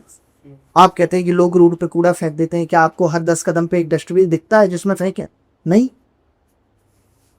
तो आपने सिखाया क्या है लोगों को? आपने दिया क्या है इस देश की जगह को? और आप उम्मीद कर रहे हैं कि सब कुछ देश की जनता कर लेगी, देश की जनता कर लेगी। भाई इसीलिए देश आगे नहीं जा रहा है क्योंकि देश की जनता साथ नहीं दे। यार एक इंजीनियर धक्के खा रहा है 8,000 की नौकरी के लिए, जिसने 4 साल पढ़ाई लिखाई की है, उसके लिए अपॉर्चुनिटी नहीं है। आप उससे उम्मीद कर रहे हैं कि यार ये देश को आगे लेके जाएगा, लेकिन मौका ही नहीं देंगे उसे। कैसे आगे लेके चला जाएगा? प्रधानमंत्री जी विदेश जाते हैं, विदेश जाने के बाद उनकी जिम्मेदारी नहीं बनती कि वो आकर के प्रेस कॉन्फ्रेंस करके बताएं कि मैं देश के युवाओं के लिए क्या लेके आया हूँ। ये उनकी जिम्मेदारी नहीं बनती, या मीडिया की जिम्मेदारी नहीं बनती? ये पूछे मीडिया क्या करता है कि 5 मिनट की रील में काट के दिखा रहा है, ओ मोदी साहब आए तो ट्रम्प खड़ा हो गया, उसने हाथ मिलाया, इससे मेरे देश के 1 करोड़ लोगों को रोजगार मिल गया। वो ट्रम्प जिसने अभी हमारे 3 लोगों को हमला करके मार दिया। बताइए। तो देश की मीडिया का काम खाली ये नहीं कि बस चर्चा करके छोड़ देना था, प्रधानमंत्री को मजबूर भी करना था कि आकर के सवालों का जवाब दे। शिक्षा मंत्री को भी स्टूडियो में बिठाने की ताकत हमारे देश की मीडिया में नहीं बची आज। क्या मतलब है कि नीट पर चर्चा हो रही है, मीडिया चर्चा कर रहा है। What the hell is this? ये चर्चा से क्या निकला निष्कर्ष? चर्चा तो तब होती जब सामने 150 बच्चे बैठे हैं, 2-4 टीचर बैठे हैं जो नीट का पढ़ाते हैं, या स्कूल के टीचर बैठे हैं और सामने शिक्षा मंत्री से तीखे सवाल हो रहे हैं। ये काम था मीडिया का, ये नहीं हुआ ना ठीक से। बल्कि आप तो महंगाई को जस्टिफाई कर गए कि भाई महंगाई ठीक है, महंगाई ठीक है, महंगाई जो हो रही है वो ठीक है। आज आपने देखा होगा कि तमाम चैनल्स पे दिखाया गया सिलेंडर कनाडा में इतने का मिल रहा है। हर कनाडा में एजुकेशन और हेल्थ पे सरकार या तो सब्सिडी दे रही है या फ्री है। वहां की पर व्यक्ति आय देखिए ना। भारत में सिलेंडर का महंगा होना और यूएस में सिलेंडर का महंगा होना, देयर आर बिग डिफरेंस। भाई यहाँ पे पर कैपिटल इनकम कितनी है आदमी की, वो किसी को नहीं दिख रहा है। यहाँ पे आदमी राशन पे पल रहा है, उसके लिए वही सिलेंडर लेना भारी है। हमारे देश में हो ये रहा है ना कि हमारी कंट्री में इतनी बड़ी पॉपुलेशन है, तो गवर्नमेंट ये दिखाने की कोशिश कर रही है कि देखो हमने ना, अगर किसी घर में 10 लोग हैं और उस घर में अगर कमाई 200 रुपये है, और किसी घर में अगर 2 लोग हैं और उनकी कमाई 100 रुपये है, तो बेटर कौन सा माना जाएगा?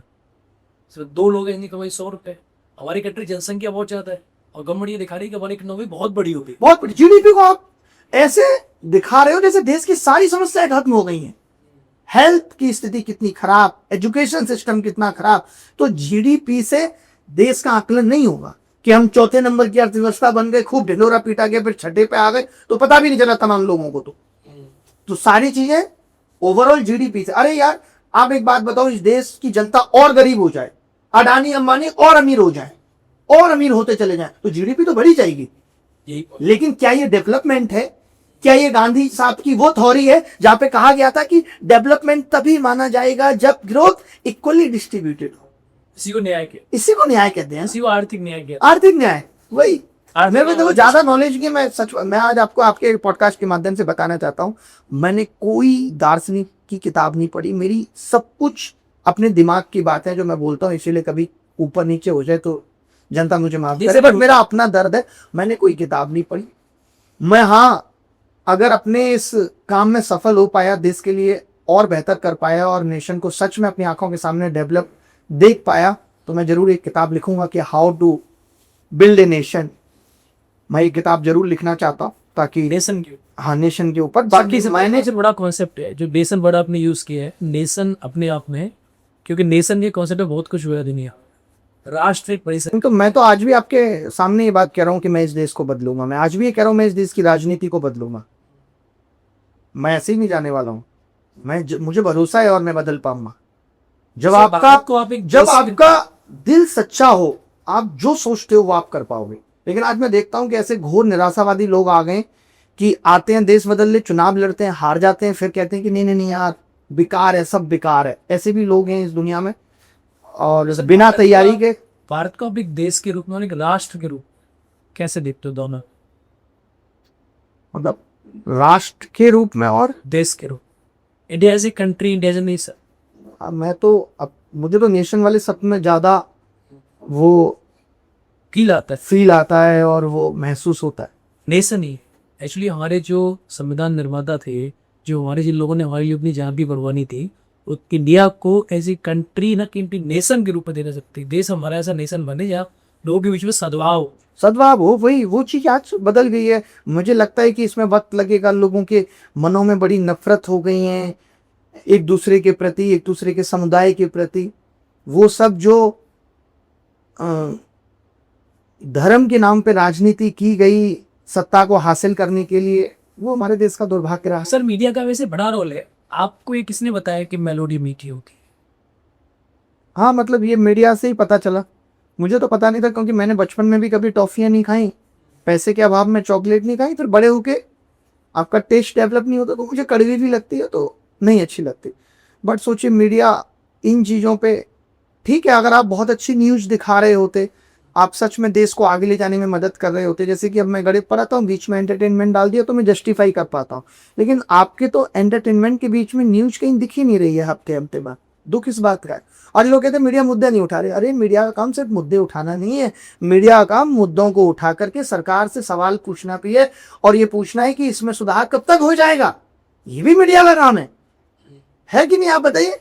तो वो काम मीडिया नहीं कर रही। अभी भी क्या लग रहा है कि बस चर्चा होगी, लोग खुश भी हो जा रहे हैं, यार मीडिया में चर्चा होगी हमारे मुद्दे की। क्या होगा चर्चा होने से?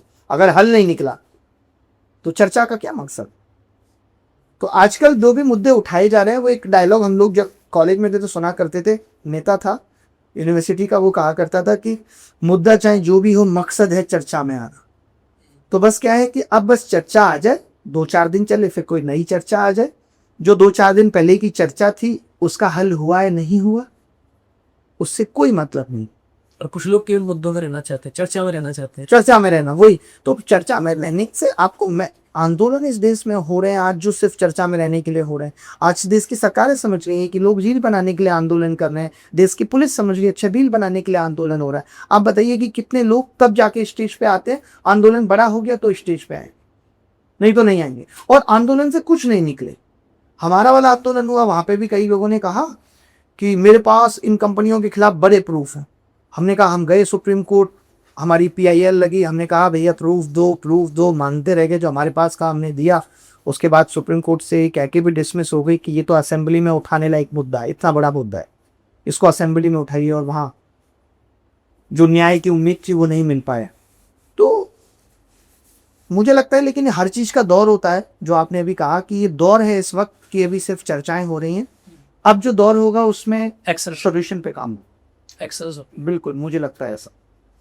पता नहीं, मैं शायद ज्यादा ऑप्टिमिस्टिक हूँ, ज्यादा आशावादी हूँ, बट मेरा ये इंट्यूशन कहता है कि देश बदलेगा, देश की राजनीति बदलेगी और देश सच में विकसित होगा। आप भारत को या इंडियन गवर्नमेंट को या हमारे जो देश के कंट्रीज है, तो दुनिया के किस देश से आप कंपेयर करते हैं? उस देश जैसा बनना चाहिए, वैसा होना चाहिए? देखिए, आप जैसे चाइना विकासशील, तो अभी मैं चाहूंगा कि पहले मैं वहां तक पहुंचूं।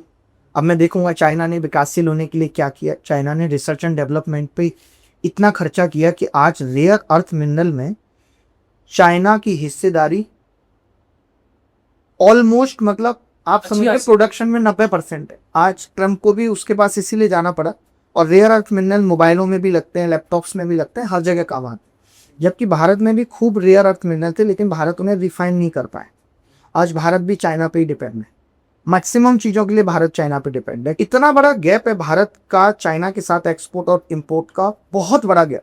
और हम जहाँ बात, ये तब है गैप जब हम बात आत्मनिर्भर भारत की कर। आप सोचो कि हम आत्मनिर्भर हो रहे, क्या हम आत्मनिर्भर भारत में सिर्फ असेंबल करेंगे चीज़ों को और सब कुछ मंगाएंगे चाइना से? तो जो आपने कहा कि आप किस देश से कंपेयर कर रहे हैं, तो मेरा ये है कि चाइना ने जिस तरीके से जनसंख्या होने के बावजूद प्रदूषण और इन सब चीज़ों पे काम किया, तो हम वहाँ से सीख के पहले उस राह पे आए और फिर हम भी बनेंगे यूएस, हम भी विकसित देश बनेंगे, हम भी यूरोप की तरह होंगे। हमारा कश्मीर भी स्विट्जरलैंड की तरह होगा, हमारा उत्तराखंड भी स्विट्जरलैंड की तरह होगा। हम भी उन चीज़ों पे काम करेंगे। सर, भारत एक डेमोक्रेसी है और लोकतंत्र है। भारत दुनिया में सबसे बड़ा लोकतंत्र है इंडिया। सोचे तब भी यहाँ सवाल उठाने पे आपको गद्दार, आपको जो है राष्ट्र विरोधी कह दिया जाता है, ये सब होने के बाद पे। आपको क्या लगता है कि अगर हमारे देश में सब लोग सवाल करेंगे सरकार से, तो सरकार स्टेबल हो पाएगी? सब लोग सरकार से सवाल, क्या आपको क्या लगता है कि सब लोग जाकर के संसद के बाहर सवाल पूछेंगे? अरे आपको सवाल क्या करना है? अगर आप गांव में रहते हैं, आप अपने मुखिया से सवाल करिए कि जो वादे उसने किए थे वो पूरे क्यों नहीं हो पाए। अगर आप टाउन में रहते हैं, आप अपने विधायक से सवाल करिए कि वो काम क्यों नहीं कर रहा है। आप बड़े शहर में रहते हैं, 10 लाख जनसंख्या है, आप सवाल एमपी से करिए। ऐसे ही तो होगा। लेकिन अब यहाँ हो क्या रहा है कि एमपी खुद मोदी जी के नाम पे जीत के आ रहा है, उसके बाद जा ही नहीं रहा है क्षेत्र में। उसको फिल्म बनाने से फुर्सत नहीं है, फिल्म का प्रमोशन करने से फुर्सत नहीं है, तो क्या खाक विकास होगा उस क्षेत्र का? ये सब तो प्रधानमंत्री की जिम्मेदारी है ना। प्रधानमंत्री जी की जो जवाबदेही है वो होनी चाहिए 545 एमपीओ के प्रति, कि 545 एमपी उनको रिपोर्ट करें और वो उनसे सवाल पूछें कि तुम्हारे क्षेत्र का क्या हाल है, तुम्हारे क्षेत्र का क्या हाल है। ऐसे ही तो देश विकसित होगा। अब मैं यहाँ बैठा हूँ नोएडा में, आपके साथ में यहाँ की जिम्मेदारी कहूँ कि यार मोदी जी ले लेंगे, नहीं भाई, यहाँ की जिम्मेदारी यहाँ का एमपी लेता। सर, मोदी जो कल्ट है, एक कल्ट होता है, मोदी कल्ट इतना एम्पावर्ड हो गया, इतना बड़ा हो गया है, हाँ, जो छोटे ये देश के लिए खतरा है। खतरा है देश का। ये देश के विकास के लिए खतरा है कि इससे देश का विकास रुक गया। किसी एक आदमी को प्रोड्यूस सिस्टम से बड़ा नहीं होना चाहिए, बड़ा नहीं होना चाहिए। अब कंगना अगर मोदी जी के नाम पे जीत के आएगी तो उसकी क्षेत्र के प्रति जिम्मेदारी नहीं रही। बात ये लोगों को ये समझने की आवश्यकता है। लेकिन सर, ये भी तो प्रॉब्लम है कि लोग वोट ही देते हैं लोगों को जो कुछ करना चाहते हैं, जो पढ़े लिखे हैं। अरे आपको वक्त लगेगा, ऐसा नहीं है। आप केवल 1-2 एग्जाम्पल से कि यार केसी सिन्हा साहब हार गए, लोग ना हमारे देश में एग्जाम्पल बहुत जल्दी सेट कर सकते हैं। कोशिश तो कीजिए यार, अब कोशिश करनी पड़ेगी। अब आरपीसी की किस्मत केजरीवाल साहब जैसी नहीं है ना, या पाए और तुरंत जीत के, तो कोशिश करनी सर, आपके इस पे क्या विचार? जब ये देश यहाँ तक पहुंचा है या इतने खराब हालातों तक पहुंचे, तो अच्छे हालातों में वक्त लगेगा। हिम्मत रखनी पड़ेगी, धैर्य के साथ काम करेंगे सही रास्ते पे, तो जीत में। सर, आपका इस पे क्या विचार है? आजकल कोई नेता जब आवाज उठाता है संसद में, सरकार के खिलाफ आवाज उठाता है, तो वही नेता कुछ दिन के बाद सरकार की गोदी में जाके बैठ जाता है। बिल्कुल। तो क्या ऐसे नेता पहले गोदी मीडिया हुई थी, अब गोदी सांसद भी होने लगे हैं। अब मतलब ये बड़ा दुर्भाग्य है कि सरकार एजेंसियों का, मैंने तभी कहा कि ऐसे साफ स्वच्छ लोग राजनीति में नहीं जाएंगे। जो भी देखिए बिजनेसमैन है, पैसे में इन्वॉल्व है, उसके लिए सरकार को, आज ये सरदार है कल को दूसरी आएगी, उसके लिए बड़ा आसान है कि उसको अपने पक्ष में लेके आना। तो हमें देखना होगा, पार्टियों को भी ये देखना होगा कि चंदा के लालच में ऐसे लोगों को, ऐसे उद्योगपतियों को ना वो संसद में पहुंचा दे जो फिर उन्हीं की पकड़ से बाहर हो। ये बात है। तो ये पार्टियों को सोचना पड़ेगा और पार्टियां सीख भी रही होंगी।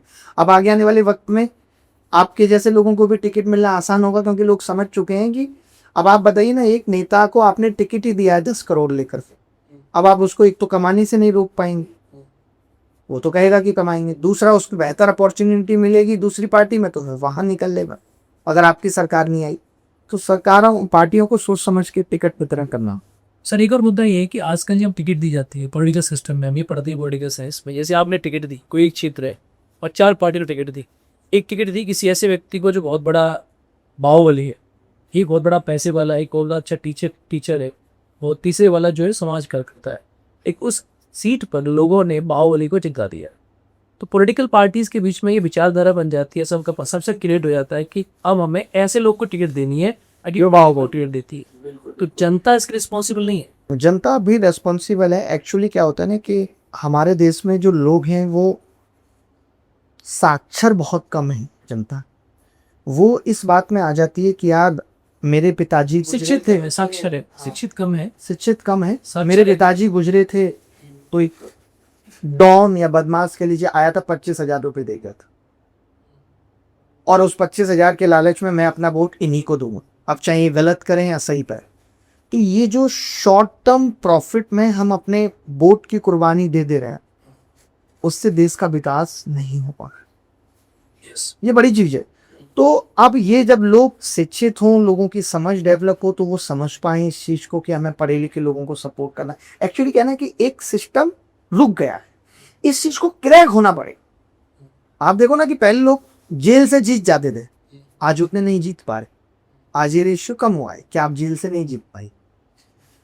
ऐसा नहीं था कि वो लोग भी लोगों के साथ बहुत लंबे समय तक अच्छा करते थे, तभी शायद उनको भी वोट मिलते थे। तो मुझे लगता है कि पढ़े लिखे लोग भी अगर आएंगे, आप अगर सीधे आ जाएंगे, आप सोच रहे हो और जनता आपको जिता देगी, ऐसा नहीं। अगर आप शिक्षित है तो आप लोगों को शिक्षित ही कर देते और ये समझ लोगों के अंदर डेवलप कर देते कि भाई आपको किसको वोट देना है। जैसे आप केसी सिन्हा साहब का अगर एग्जाम्पल लें तो केसी सिन्हा साहब ने क्षेत्र के लिए कितने दिन काम किए? क्या 5 साल काम किया उन्होंने? क्या 8 साल काम किए? नहीं किया ना उन्होंने। क्या उन्होंने बहुत सारे बच्चों को उस शहर के फ्री कोचिंग दी? क्या? ये तो आपको करना पड़ेगा ना। आप सोचिए इस बिहार को बड़ा सवाल है, बहुत से युवा उनका ही सवाल है कि नेता पढ़ा लिखा होना चाहिए। हाँ, मुझे इस बात का बड़ा दुख लगा ना कि लोग इस चीज को कहने लगे हैं, हर बड़े बड़े लोग भी, अरे देश की जनता तो ऐसी है, अगर अच्छी होती तो केसी सिन्हा साहब को जिताती थी। मैं एग्जाम्पल से, केसी सिन्हा के एक सिंगल एग्जाम्पल से देश की जनता के एक सवाल आपसे ये है, क्या नेता पढ़ा लिखा होना चाहिए? बिल्कुल होना चाहिए। तो सर संविधान निर्माताओं ने हमारे कॉन्स्टिट्यूशन में नेताओं की एजुकेशन क्वालिफिकेशन का प्रोविजन क्यों नहीं की? तो अब हो जाएगा। अब क्या हमारे संविधान निर्माता आजकल के लोगों से कम पढ़े लिखे? तो वेज बात तो सुनो, तो क्या मैंने तो ये कहा था कि आज हमारे देश के चीफ जस्टिस ऑफ इंडिया को ये ना कह करके कि देश के युवा बेरोजगार कॉकरोच वाली बात, उनको ये करना चाहिए कि संसद में एक भी दागी आदमी नहीं जाएगा, कोई भी दागी आदमी विधायक नहीं बन सकता। ये सब चीजें होती, या ये पढ़े लिखे लोग ही सिस्टम के अंदर जाएंगे। कुछ तो ऐसा पैरामीटर बनना चाहिए। थोड़ा सा कि हर पढ़ा लिखा आदमी अच्छा होता है, ये वाली बात भी आपने बोली, ना हर पढ़ा लिखा आदमी अच्छा होता है और ना ही हर बिना पढ़ा लिखा आदमी ये वाली खराब हो सकता है। लेकिन एक टेस्ट हो सकता है ना इसके लिए, ये एक हमारे एथिक्स का टेस्ट हो सकता है। मैं कहता हूँ कोई नेता नहीं है पढ़ा लिखा, अब उसकी उम्र भी निकल गई, लेकिन उसका एथिकल टेस्ट हो सकता है। सर के बहुत सारी ऐसी चीजें हैं जो इस वक्त भी हो सकती सर है। के एथिकल टेस्ट करते हैं यूपीएससी में, क्या सारे यूपीएससी पास करने वाले लोग जो जाते हैं वो कोई करप्ट नहीं है? नहीं, बहुत करप्ट है, बिल्कुल है। क्या एथिकल टेस्ट करप्शन का?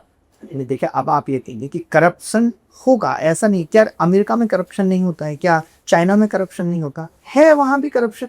करप्शन के बाद सजा कितनी बड़ी दी जा रही है। सिंगापुर ने कैसे करप्शन को कंट्रोल किया आपको पता है? वहां सजा इतनी बड़ी थी कि लोग करप्शन के बारे में सोच ही नहीं सकते। नेताओं के एजुकेशन क्वालिफिकेशन, डॉक्टर बाबा साहब अम्बेडकर, जवाहरलाल नेहरू, जो हमारी संविधान सभा के जो लोग थे वो पढ़े लिखे थे। आज के ज़माने में ऐसे न तो लोग पढ़े, न नेता पढ़े, न एक्टिविस्ट पढ़े। उन्होंने क्यों नहीं सोचा कि हमारे देश के नेताओं की हम एजुकेशन क्वालिफिकेशन, आज हमारी कंट्री में पीएम बनने की कोई क्वालिफिकेशन नहीं है, आज हमारी कंट्री में सीएम बनने की कोई क्वालिफिकेशन नहीं है, आज हमारी कंट्री में एमपी बनने की कोई क्वालिफिकेशन नहीं है। तो हमारे कॉन्स्टिट्यूशन मेकर्स ने प्रोविजन क्यों ऐड नहीं किया?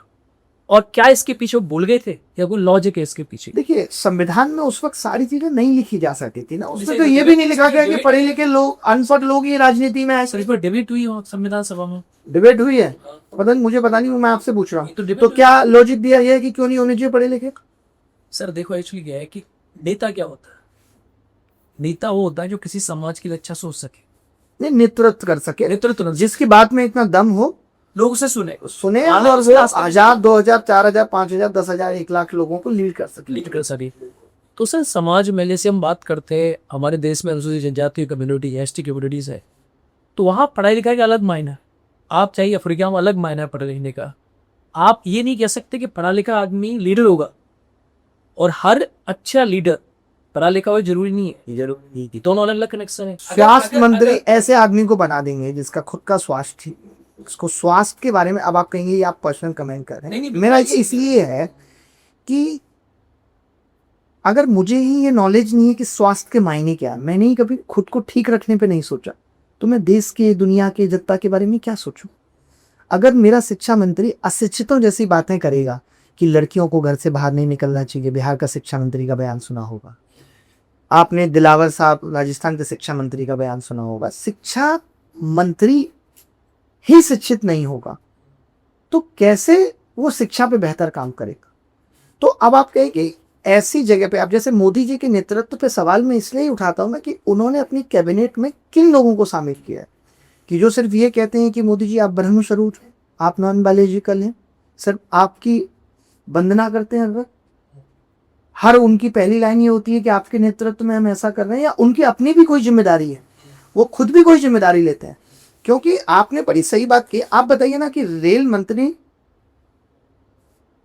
क्या नाम है इनका, मैं भूल जाता हूँ, अश्विनी वैष्णव, तो बहुत पढ़े लिखे हैं, आईएएस ऑफिसर हैं, क्या चला पा रहे हैं ठीक से रेल? नहीं चला पा रहे, तो पढ़ा लिखा उलूल बातें करते हैं। पढ़ा लिखा होना नेता होने में दोनों में अंतर होता है। दोनों में बड़ा और अंतर सर है। यही रीजन था। पढ़े होने के साथ साथ नेतृत्व की क्वालिटी हो, उसके लिए जरूरी है कि आज अपने जो यूनिवर्सिटी पॉलिटिक्स बड़ी कम हो गई है, आप दिल्ली यूनिवर्सिटी में देखेंगे थोड़ी बहुत मिलेगी, लेकिन बाकी बिहार, यूपी जैसी यूनिवर्सिटी में आज पॉलिटिक्स खत्म हो गई है। सर मेरा एक और सवाल है, तो युवाओं का जब तक पॉलिटिक्स में नहीं आएंगे, आज जी। पॉलिटिक्स में भी रिवॉल्यूशन की जरूरत है, अच्छे लोगों की जरूरत है जी। जैसे मेरा एक सवाल है, लोग चाहते हैं कि नेता पढ़े लिखे हो, संविधान में प्रोविजन नहीं है, इस वजह से क्या होता है कि लोग जो चुनाव लड़ते हैं, वो चुनाव लड़ते हैं एज के बेस पर। आप भारत के नागरिक हो और आपकी एज इनमें दीजिए 25 साल अगर आपकी एज है तो आप भारत के प्रधानमंत्री बन सकते हैं, 25 साल की उम्र में बन सकते हैं। बट हर किसी की किस्मत जनता- लाटक चिट्टा की ऐसी। देखिए जनता चाहती है कि बदलाव, तो मेरा ऐसा मानना है सर, जब जनता ये चाहती है कि नेता पढ़े लिखे होने चाहिए, जनता नेता को चुनती है, जनता ही वोट करती है, तो वो जनता ऐसे लोगों को क्यों नहीं चुनती है जो पढ़े लिखे हो, जिससे एग्जाम्पल सेट हो, और वो जब जाएंगे तो बदलाव कर देंगे। लेकिन वही जनता जो विरोध कर रही है कि नेता पढ़ा लिखा हो, और वही जनता ऐसे लोगों को चुनकर भेज रही है जो पढ़े लिखे नहीं है। सर अंतर है दोनों बातों में। देखिए अभी आप थोड़ी देर पहले ही कह रहे थे कि इस देश की जनता को नहीं पता है कि कूड़ा कहाँ डालना है, तो अब आप ही कह रहे हैं कि उसको नहीं पता है वोट कहाँ डालना है। दोनों में बड़ा अंतर है। जो लोग ये बात कर रहे हैं कि देश की नेता पढ़े लिखे होने चाहिए, वो हम जैसे लोग हैं, या कुछ ऐसा परसेंटेज जो गाँव से निकल के पढ़े लिख गए। लेकिन अगर आप गाँव के लोगों को पूछेंगे तो वो नहीं कर रहे हैं इस पे बात। हम जिस परसेप्शन की बात कर रहे हैं वो एक सोशल मीडिया, इंस्टाग्राम और ट्विटर पे घूमता हुआ कुछ इंटेलेक्चुअल लोगों का कहना है कि नेता पढ़े लिखे होने चाहिए, जिनको ये समझ में आ गया है कि पढ़े लिखे लोग ही देश को आगे लेके जा सकते। सर लेकिन लोकतंत्र बहुमत की आवाज सुनते हैं ना। हाँ। आप ये बात बहुमत तक कैसे लेके जाओ? बहुमत तक मैंने वही कहा ना कि जब तक शिक्षा व्यवस्था अच्छी नहीं होगी, जब तक लोग शिक्षित नहीं होंगे, जब तक वो गलत सही नहीं सोच पाए। आज सोचिए डिजिटल इंडिया के दौर में जहाँ सबको ज्ञान लेने का बड़ा आसान सा रास्ता है और साधन है, उस दौर में लोग आज भी अंधभक्ति करने लगते। कोई थोड़ा बड़ा हो जाए, नेता की अंधभक्ति, शिक्षक की अंधभक्ति, फिर वक्त पलटेगा तो अंधविरोध शुरू कर देते हैं। हमारे देश में ये एक तो अंधभक्ति और अंधविरोध का कंसेप्ट खत्म होना चाहिए। जो लोग देश चला रहे हैं, हम ना उनकी अंधभक्ति कर सकते हैं ना अंधविरोध।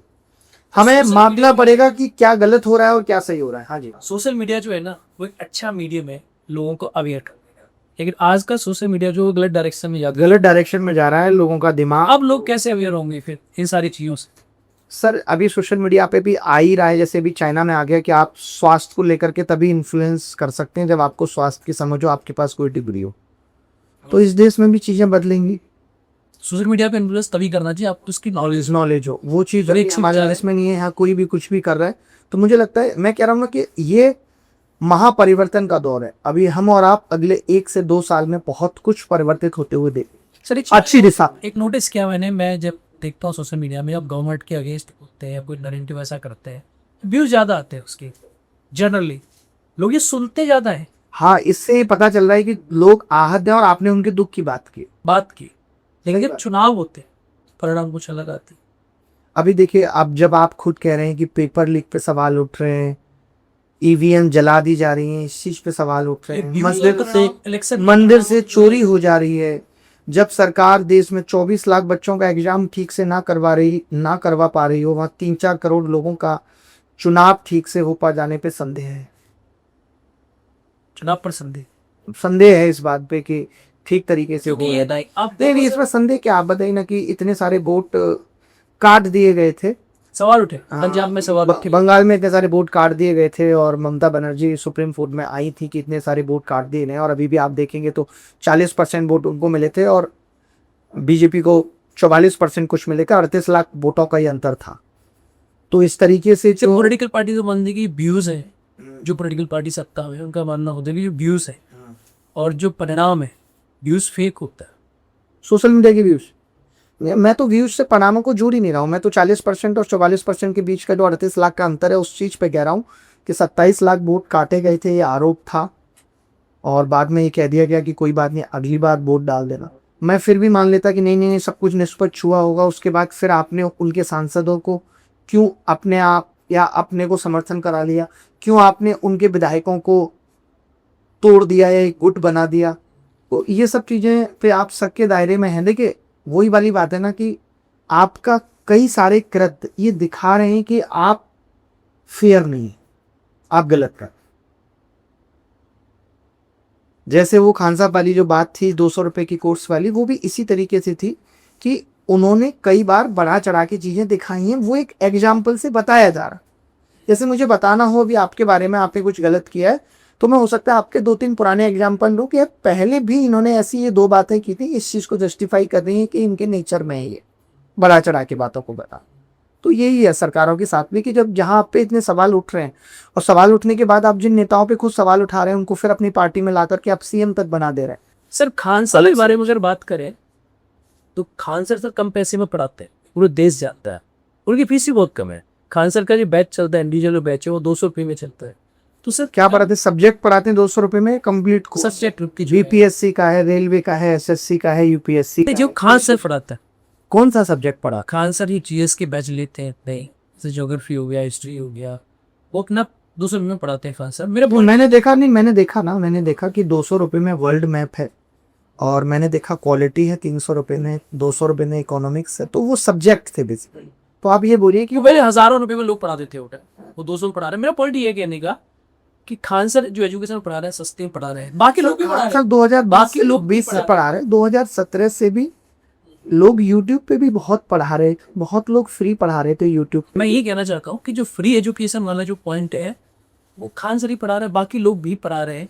हाँ, बाकी सर आप वस्ता आपने ये कहा कि खान सर ने इस वाले पॉइंट को, फ्री पढ़ाने वाली चीज को कैसे किया। हाँ, उन्होंने इतना बड़ा दिखा दिया, तो शायद बाकी सारे लोगों की वो बातें दब गई कि खान साहब को बड़ा मंच मिला, बड़ा चैनल था, और बड़ी जगह बैठने का मौका मिला, बड़े लोगों के साथ बैठने का मौका मिला, तो वो नैरेटिव ज्यादा डिस्प्ले हो गया कि खान साहब ही सस्ता पढ़ाते हैं या फ्री पढ़ाते हैं।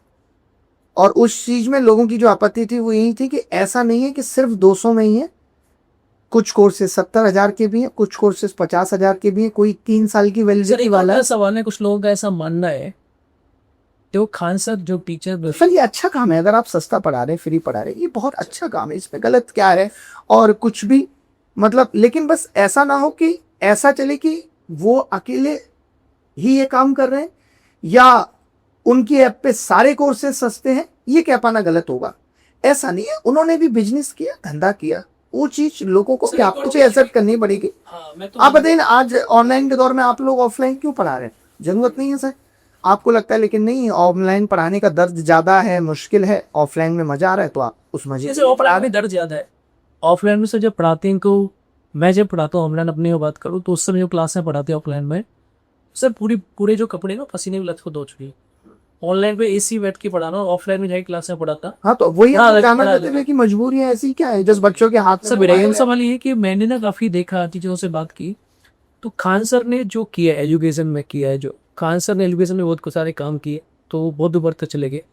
और उनसे पहले शायद कपिल शर्मा के शो में कोई टीचर, या आज कपिल शर्मा के शो की बात करें आप, या जो टॉप पॉडकास्ट है हमारी कंट्री की, वहाँ जाने की बात करें, या जो मीडिया में जाने की बात करें, तो लोग ये कहते हैं कि जो बाकी टीचर्स हैं वो खान सर से जलते हैं, क्योंकि किसी भी टीचर को उस लेवल पे, जैसे कपिल शर्मा के शो में जाना हो गया, केवीसी में जाना हो गया, ऐसा मौका नहीं मिला। इसीलिए बाकी जो टीचर्स है वो खान सर की प्रति गलत भावना रखते हैं, या उनको ऐसा लगता है कि भाई वो खान सर नहीं बन पाए, इसीलिए उनके अगेंस्ट में बात कर रहे हैं।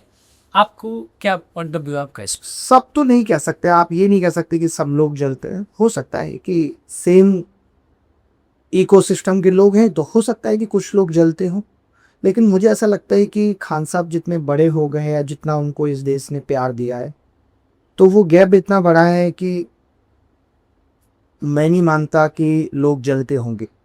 और जहाँ तक सवाल है, देखिए, मैं कभी सब्सक्राइबर को तो बड़ा आधार मानता भी।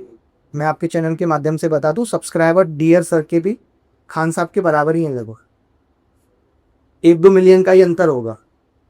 और हो सकता है कि खान साहब अभी अपने चैनल पे कम काम करते हैं, वो ज़्यादा काम करें तो उनसे ज़्यादा भी सब्सक्राइबर हो जाए, तो उससे कोई बड़ी बात नहीं है कि किसके सब्सक्राइबर ज़्यादा हैं या किसके कम हैं और कोई इस बात से जल रहा है।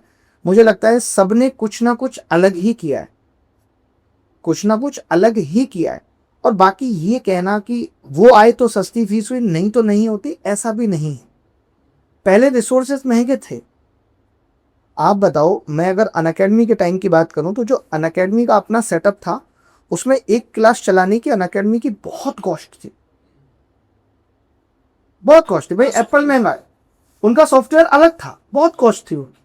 स्मूथ भी था, इसमें बहुत अलग था, मतलब ऐसा कोई नहीं बना पाया। लेकिन उनको लेटर ऑन समझ में आया कि यार ये इस देश के लिए नहीं है। अब आप एप्पल की दुकान अपने गांव में जाके खोल देंगे, स्टोर बड़ा नहीं चल पाएगा, जबकि अच्छा बहुत है, तो वो उस हिसाब से फीस चार्ज कर देते। फिर धीरे धीरे ऐसी टेक्नोलॉजी आई, जैसे माइक को ही ले लीजिए, बहुत सारी चीज़ें। पहले स्टूडियो का कैमरा 3.5 लाख रुपए का आता था, मानते हैं ना, सोनी का, और आज तो 65,000 का मैक्स सबका आ जाता है। पहले डिजिटल बोर्ड 8 लाख पे मिलता था 2017-18 में, आज 4 लाख में स्टूडियो में देता है। 4 लाख में पूरा स्टूडियो, 65,000 का मैक्स सबका कैमरा ले लीजिए आप। तो चीजें भी, स्टूडियो चलाने वाली जो कॉस्ट है ना, वो भी कम हुई है बहुत। मेरा सवाल ये है कि कोई टेक्नोलॉजी भी सस्ती हुई है। आप पहुंचे हाल सर केवीसी में गए, कोई और टीचर केवीसी में या कपिल शर्मा शो में क्यों नहीं जा पाए? नहीं सर, वो तो बड़ा आसान है। वो कपिल शर्मा शो का तो नहीं मुझे पता, बट बाकी किसी भी पॉडकास्ट में आप अगर जा रहे हैं, अब आप सोचिए, आपका नाम बड़ा है, लोग आपको सुनना पसंद कर रहे हैं, तो पॉडकास्ट वाला भी चाहते हैं कि यार इनका नाम हो, हमें इनको सुनना है, वो आपको बुलाएगा भी, बुला लेगा, कोई बड़ी बात नहीं। और कपिल शर्मा शो में तो आप कुछ भी, आप अपने आप को प्रमोट करना चाहते हैं, आप कपिल शर्मा शो में जा सकते हैं।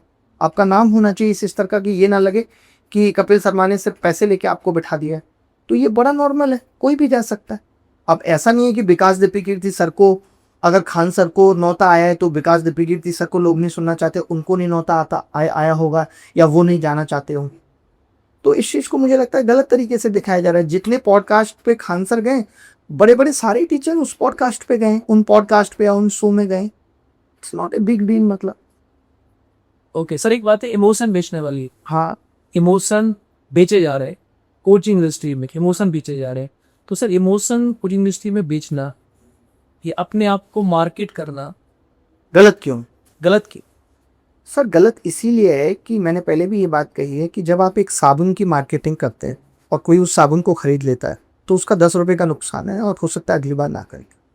लेकिन एक बच्चा जो आपके इमोशंस के चलते आपके पास आ जाता है, जिसको तैयारी नहीं भी करनी थी, लेकिन आपने कहा था आज रात तक कोर्स बहुत सस्ता है, ले लीजिए, इम्पल्सिव बाइंग कराई थी आपने, माहौल बनाया था जैसे कई टीचर्स बनाते हैं, फ़ोन करके फीस सस्ती कर दीजिए, बच्चों के लिए कर दीजिए, ये सब जो सारी इंडस्ट्री है कर रही है। ऑलमोस्ट, मैंने तो कहा है, मैंने अंकित अवस्थी सर के पॉडकास्ट में यही कहा था कि जितने भी कोचिंग्स हैं ऑलमोस्ट अनएथिकल प्रैक्टिस कर। तो क्या सारे लोग कर रहे हैं इसलिए जस्टिफाई हो जाएगा? खान साहब तो बड़े थे, इस चीज़ को क्रैक कर सकते थे कि हम ये बात नहीं करें। मैं आपको बता रहा हूँ, मैं भी पढ़ाता ही हूँ, आप भी टीचर हैं, आपने कभी मेरा कोई पॉडकास्ट तो देखा ही होगा कहीं। क्या आपने कभी मेरे किसी पॉडकास्ट में ये सुना है कि मैंने इस बात पे चर्चा की है कि मैं ये सब्जेक्ट पढ़ाता हूँ, मेरी बड़ी सस्ती फीस? मैं हमेशा देश के और ब्रॉड एस्पेक्ट पे ही बात करता हूँ। क्या मैंने कभी ये चीज दिखाई है कि यार मेरा भी नुकसान हुआ है? मैं ये दिखा के लोगों का इमोशंस ले रहा हूँ। आज बहुत चलता है आई लेफ्ट दिस। मैंने क्या लेफ्ट नहीं की? आज लोग ये कहते हैं कि अभिनय शर्मा ना 50 करोड़ रुपए लेता है। आपने सुना होगा बड़ा चप। अगर कोई उस बात को आज भी सुने तो मैं उसमें कहता हूँ कि कंपनी मेरे पास आती है, मैं उसको कहता हूँ कि भाई मैं आपके साथ काम करूंगा और मैं 50 करोड़ रुपए दूंगा एज ए ज्वाइनिंग। क्या गलत कहता हूँ? अगर वो कंपनी मुझे कहती है कि आपको गणित पढ़ाओगे और हम उसका ये डबिंग करेंगे इंग्लिश में और हम उन कोर्सेज को देश के बाहर बेचेंगे जमा किया जा रहा है, क्या गलत है इसमें? तो आप ये कहना चाहते हैं कि 50 करोड़ रुपए आपने लिए? नहीं लिए नहीं, मैंने बोला, ऑफर किए गए। मैंने ऑफर भी नहीं किए गए। अच्छा। किसी ने कहा कि आपको ये करना है, मैंने कहा अगर मैं ये काम करूंगा कि मैं दुनिया के दूसरे देशों के लिए भी गणित पढ़ाऊंगा तो मैं ये पैसा चार्ज करूँ, जिसको लेकर के आज लोग बहुत गलत तरीके से पोर्ट्रे करते हैं। मैं मान सकता हूँ, मैं आपसे कहूँ कि यार आपको यूएस में जाकर के पॉलिटी पढ़ानी है, आप कहते हैं मेरे को यार मैं तो इस कॉस्ट पे जाऊंगा 100 करोड़ रुपए लूंगा, तो मिल गए क्या आपको 100 करोड़? लोग ये नहीं समझ पाते कि जब मैं अपनी विचारधारा के लिए एक कंपनी कॉस्ट पे छोड़ के आ जाता हूँ, वो कहती है कि अब आप यूट्यूब पे नहीं पढ़ाओगे, और वो मुझे 15 करोड़ का बिल भेज देती है और मैं पैसे देता हूँ, ये किसी को नहीं दिखता है। लेकिन सर ये टीचर्स में 100 करोड़ की बात, 200 करोड़ की बात, 500 करोड़ की इनकी बात, क्यों ही करनी है? सर ये जो बातें आ रही है, लोग सोच रहे हैं कि टीचर्स 100 करोड़, 200 करोड़, 500 करोड़ की बात करते हैं, इसका अल्टीमेट बाहर किस पे आता है? बच्चों में। अल्टीमेट बाहर ये भी समझना होगा कि आज बच्चों पे आया हो सकता है, लेकिन जिस दौर में हमने ये बात की आज से 4 साल पहले, आज की बात, बच्चों मैं आज की बात कर, आज की बात में आप कर सकते हैं, बट आज से 4 साल पहले नहीं था। आज से 4 साल पहले होता तो जो बायजूस ने इतने 1000 करोड़ रुपए लाके देश में खूब 4 साल पहले किस पे था? इन्वेस्टर्स पे साथ था, जो विदेश से पैसा आया उन पे था। आज वो अनअकैडमी की कंपनी जो 34,400 करोड़ की 2000 करोड़ में बिक जाती है उन पे था। जो फॉरेन से इन्वेस्टमेंट आई उन्होंने पैसा वसूल कहां से लिया? नहीं कर पाई। यार आप बताओ ना, 34,400 करोड़ की कंपनी 2000 करोड़ में बिक गई तो वसूल किया। इतने बड़े लगातार लॉसेस पे रही।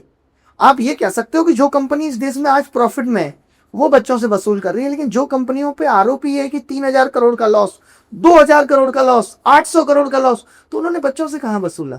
ये समझना होगा हमें। ये गलत जो है इंफॉर्मेशन लोगों तक है। नहीं वसूला उन्होंने बच्चों से, नहीं वसूला। नहीं सोचा उन्होंने को लगा जब वसूलेंगे तब तक वो कंपनियां नहीं रही, नहीं धंधा करता है। एडटेक उन्होंने लगाया पैसा, अपने पास से लगाया। तो एडटेक में पैसा लगा रहे हैं, वो वसूल पाएंगे नहीं? ये वसूल सकता है।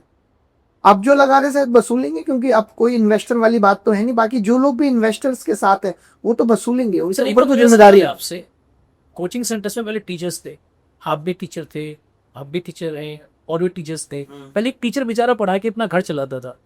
आजकल के ज़माने में क्या हो गया, एडटेक्स बन गए, बड़े बड़े एडटेक्स, जो 1000 करोड़ की कंपनी है, 500 करोड़ की कंपनी है, और उन कंपनियों में इन्वेस्टमेंट आता है, इन्वेस्टर्स होते हैं।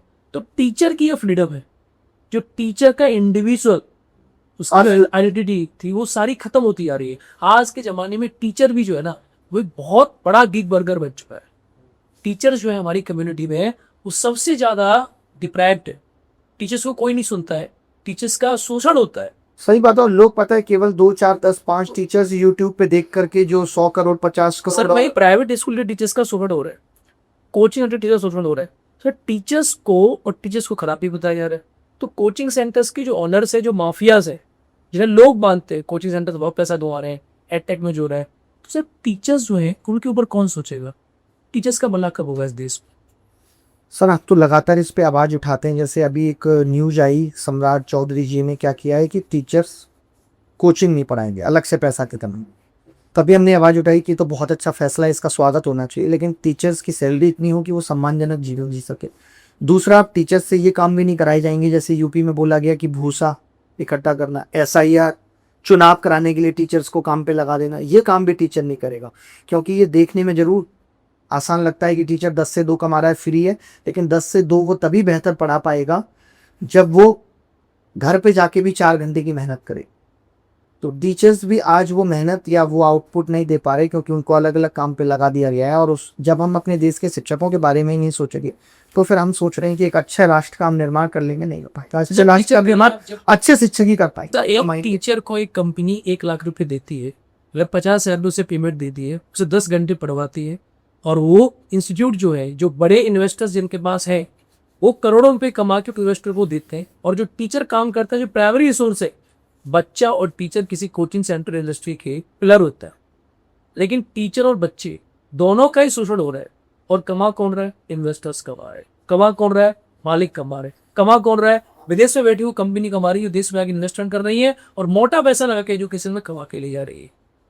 देखिए अभी तक तो अगर देखा जाए तो सिर्फ कागजों में ही कमाई हुई है, ऐसा नहीं है कि बहुत लोगों ने बहुत कमा लिया। फिर भी हाँ ये है कि 300-400 करोड़ तो सारे कोचिंग्स के मालिक बना ही रहे साल का।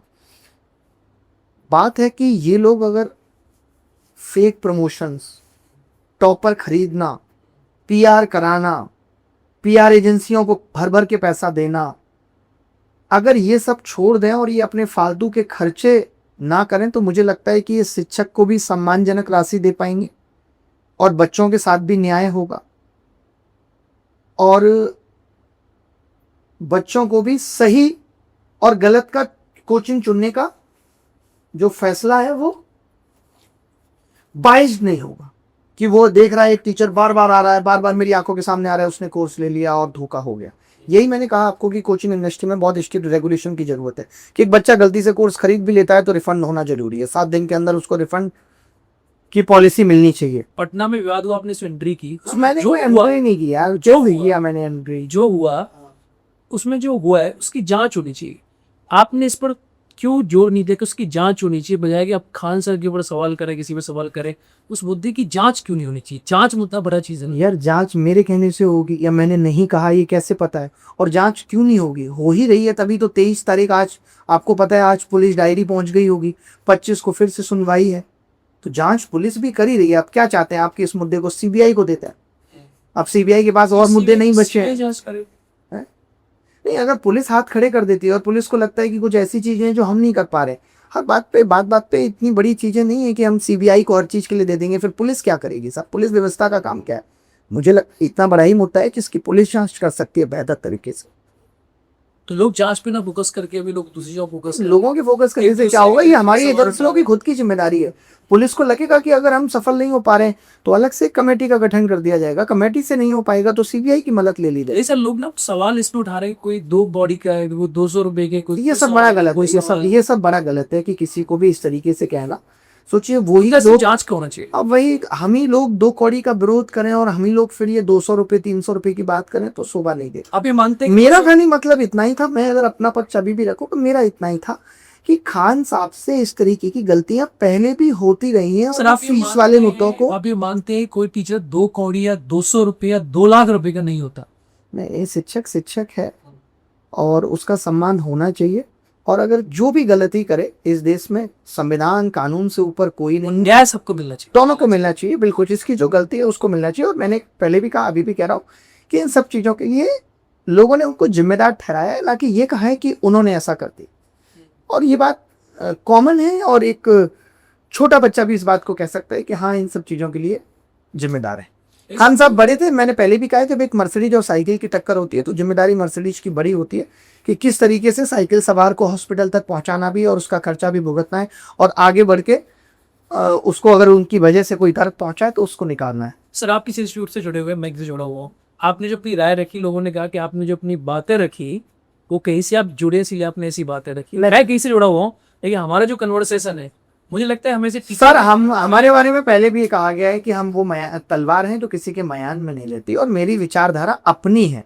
आप देख लीजिए ना कि जब मेरा पॉडकास्ट विजेंद्र मासी जीवी सब के साथ 2 महीने पहले रिकॉर्ड है, उसमें भी मैंने सेम इमोशन बेचने वाली बात, उसमें मैंने सस्ती फीस को लेकर के कि क्यों हर बच्चे को तैयारी के लिए झूठा सपना बेचा जा रहा है, जो बच्चा कुछ और कर सकता था उसको 3-4 साल आईएएस की तैयारी के में धकेला जा रहा है। ये सब पे मैंने 2 महीने पहले भी सवाल उठाए। आप मेरा कोई और पॉडकास्ट भी उठा के देख लें, वहां पे भी मैंने कोचिंग इंडस्ट्री पे सवाल उठाए। हमेशा मैंने टॉपर खरीदने पे विरोध किया है और आगे भी ये विरोध जारी रहेगा। अभिनय सर की अपनी विचारधारा है, किसके साथ हैं, कहाँ है, सब कोई फर्क पड़ता नहीं उन्हें। और मैंने आपसे बात की सर, बहुत अच्छा लगा बात कर। Thank you. जब आप जो शिक्षक समाज में योगदान करेंगे तो सब तभी देश बदलेगा, विकास होगा, देश बदलेगा और हमारा जो देश है उसका अंतर्राष्ट्रीय लेवल पर नाम होगा। तो सर, मैं आपसे अनुरोध करता हूँ कि आप ऐसे विकास करिए। बहुत बहुत धन्यवाद सर। Thank you. जय सर।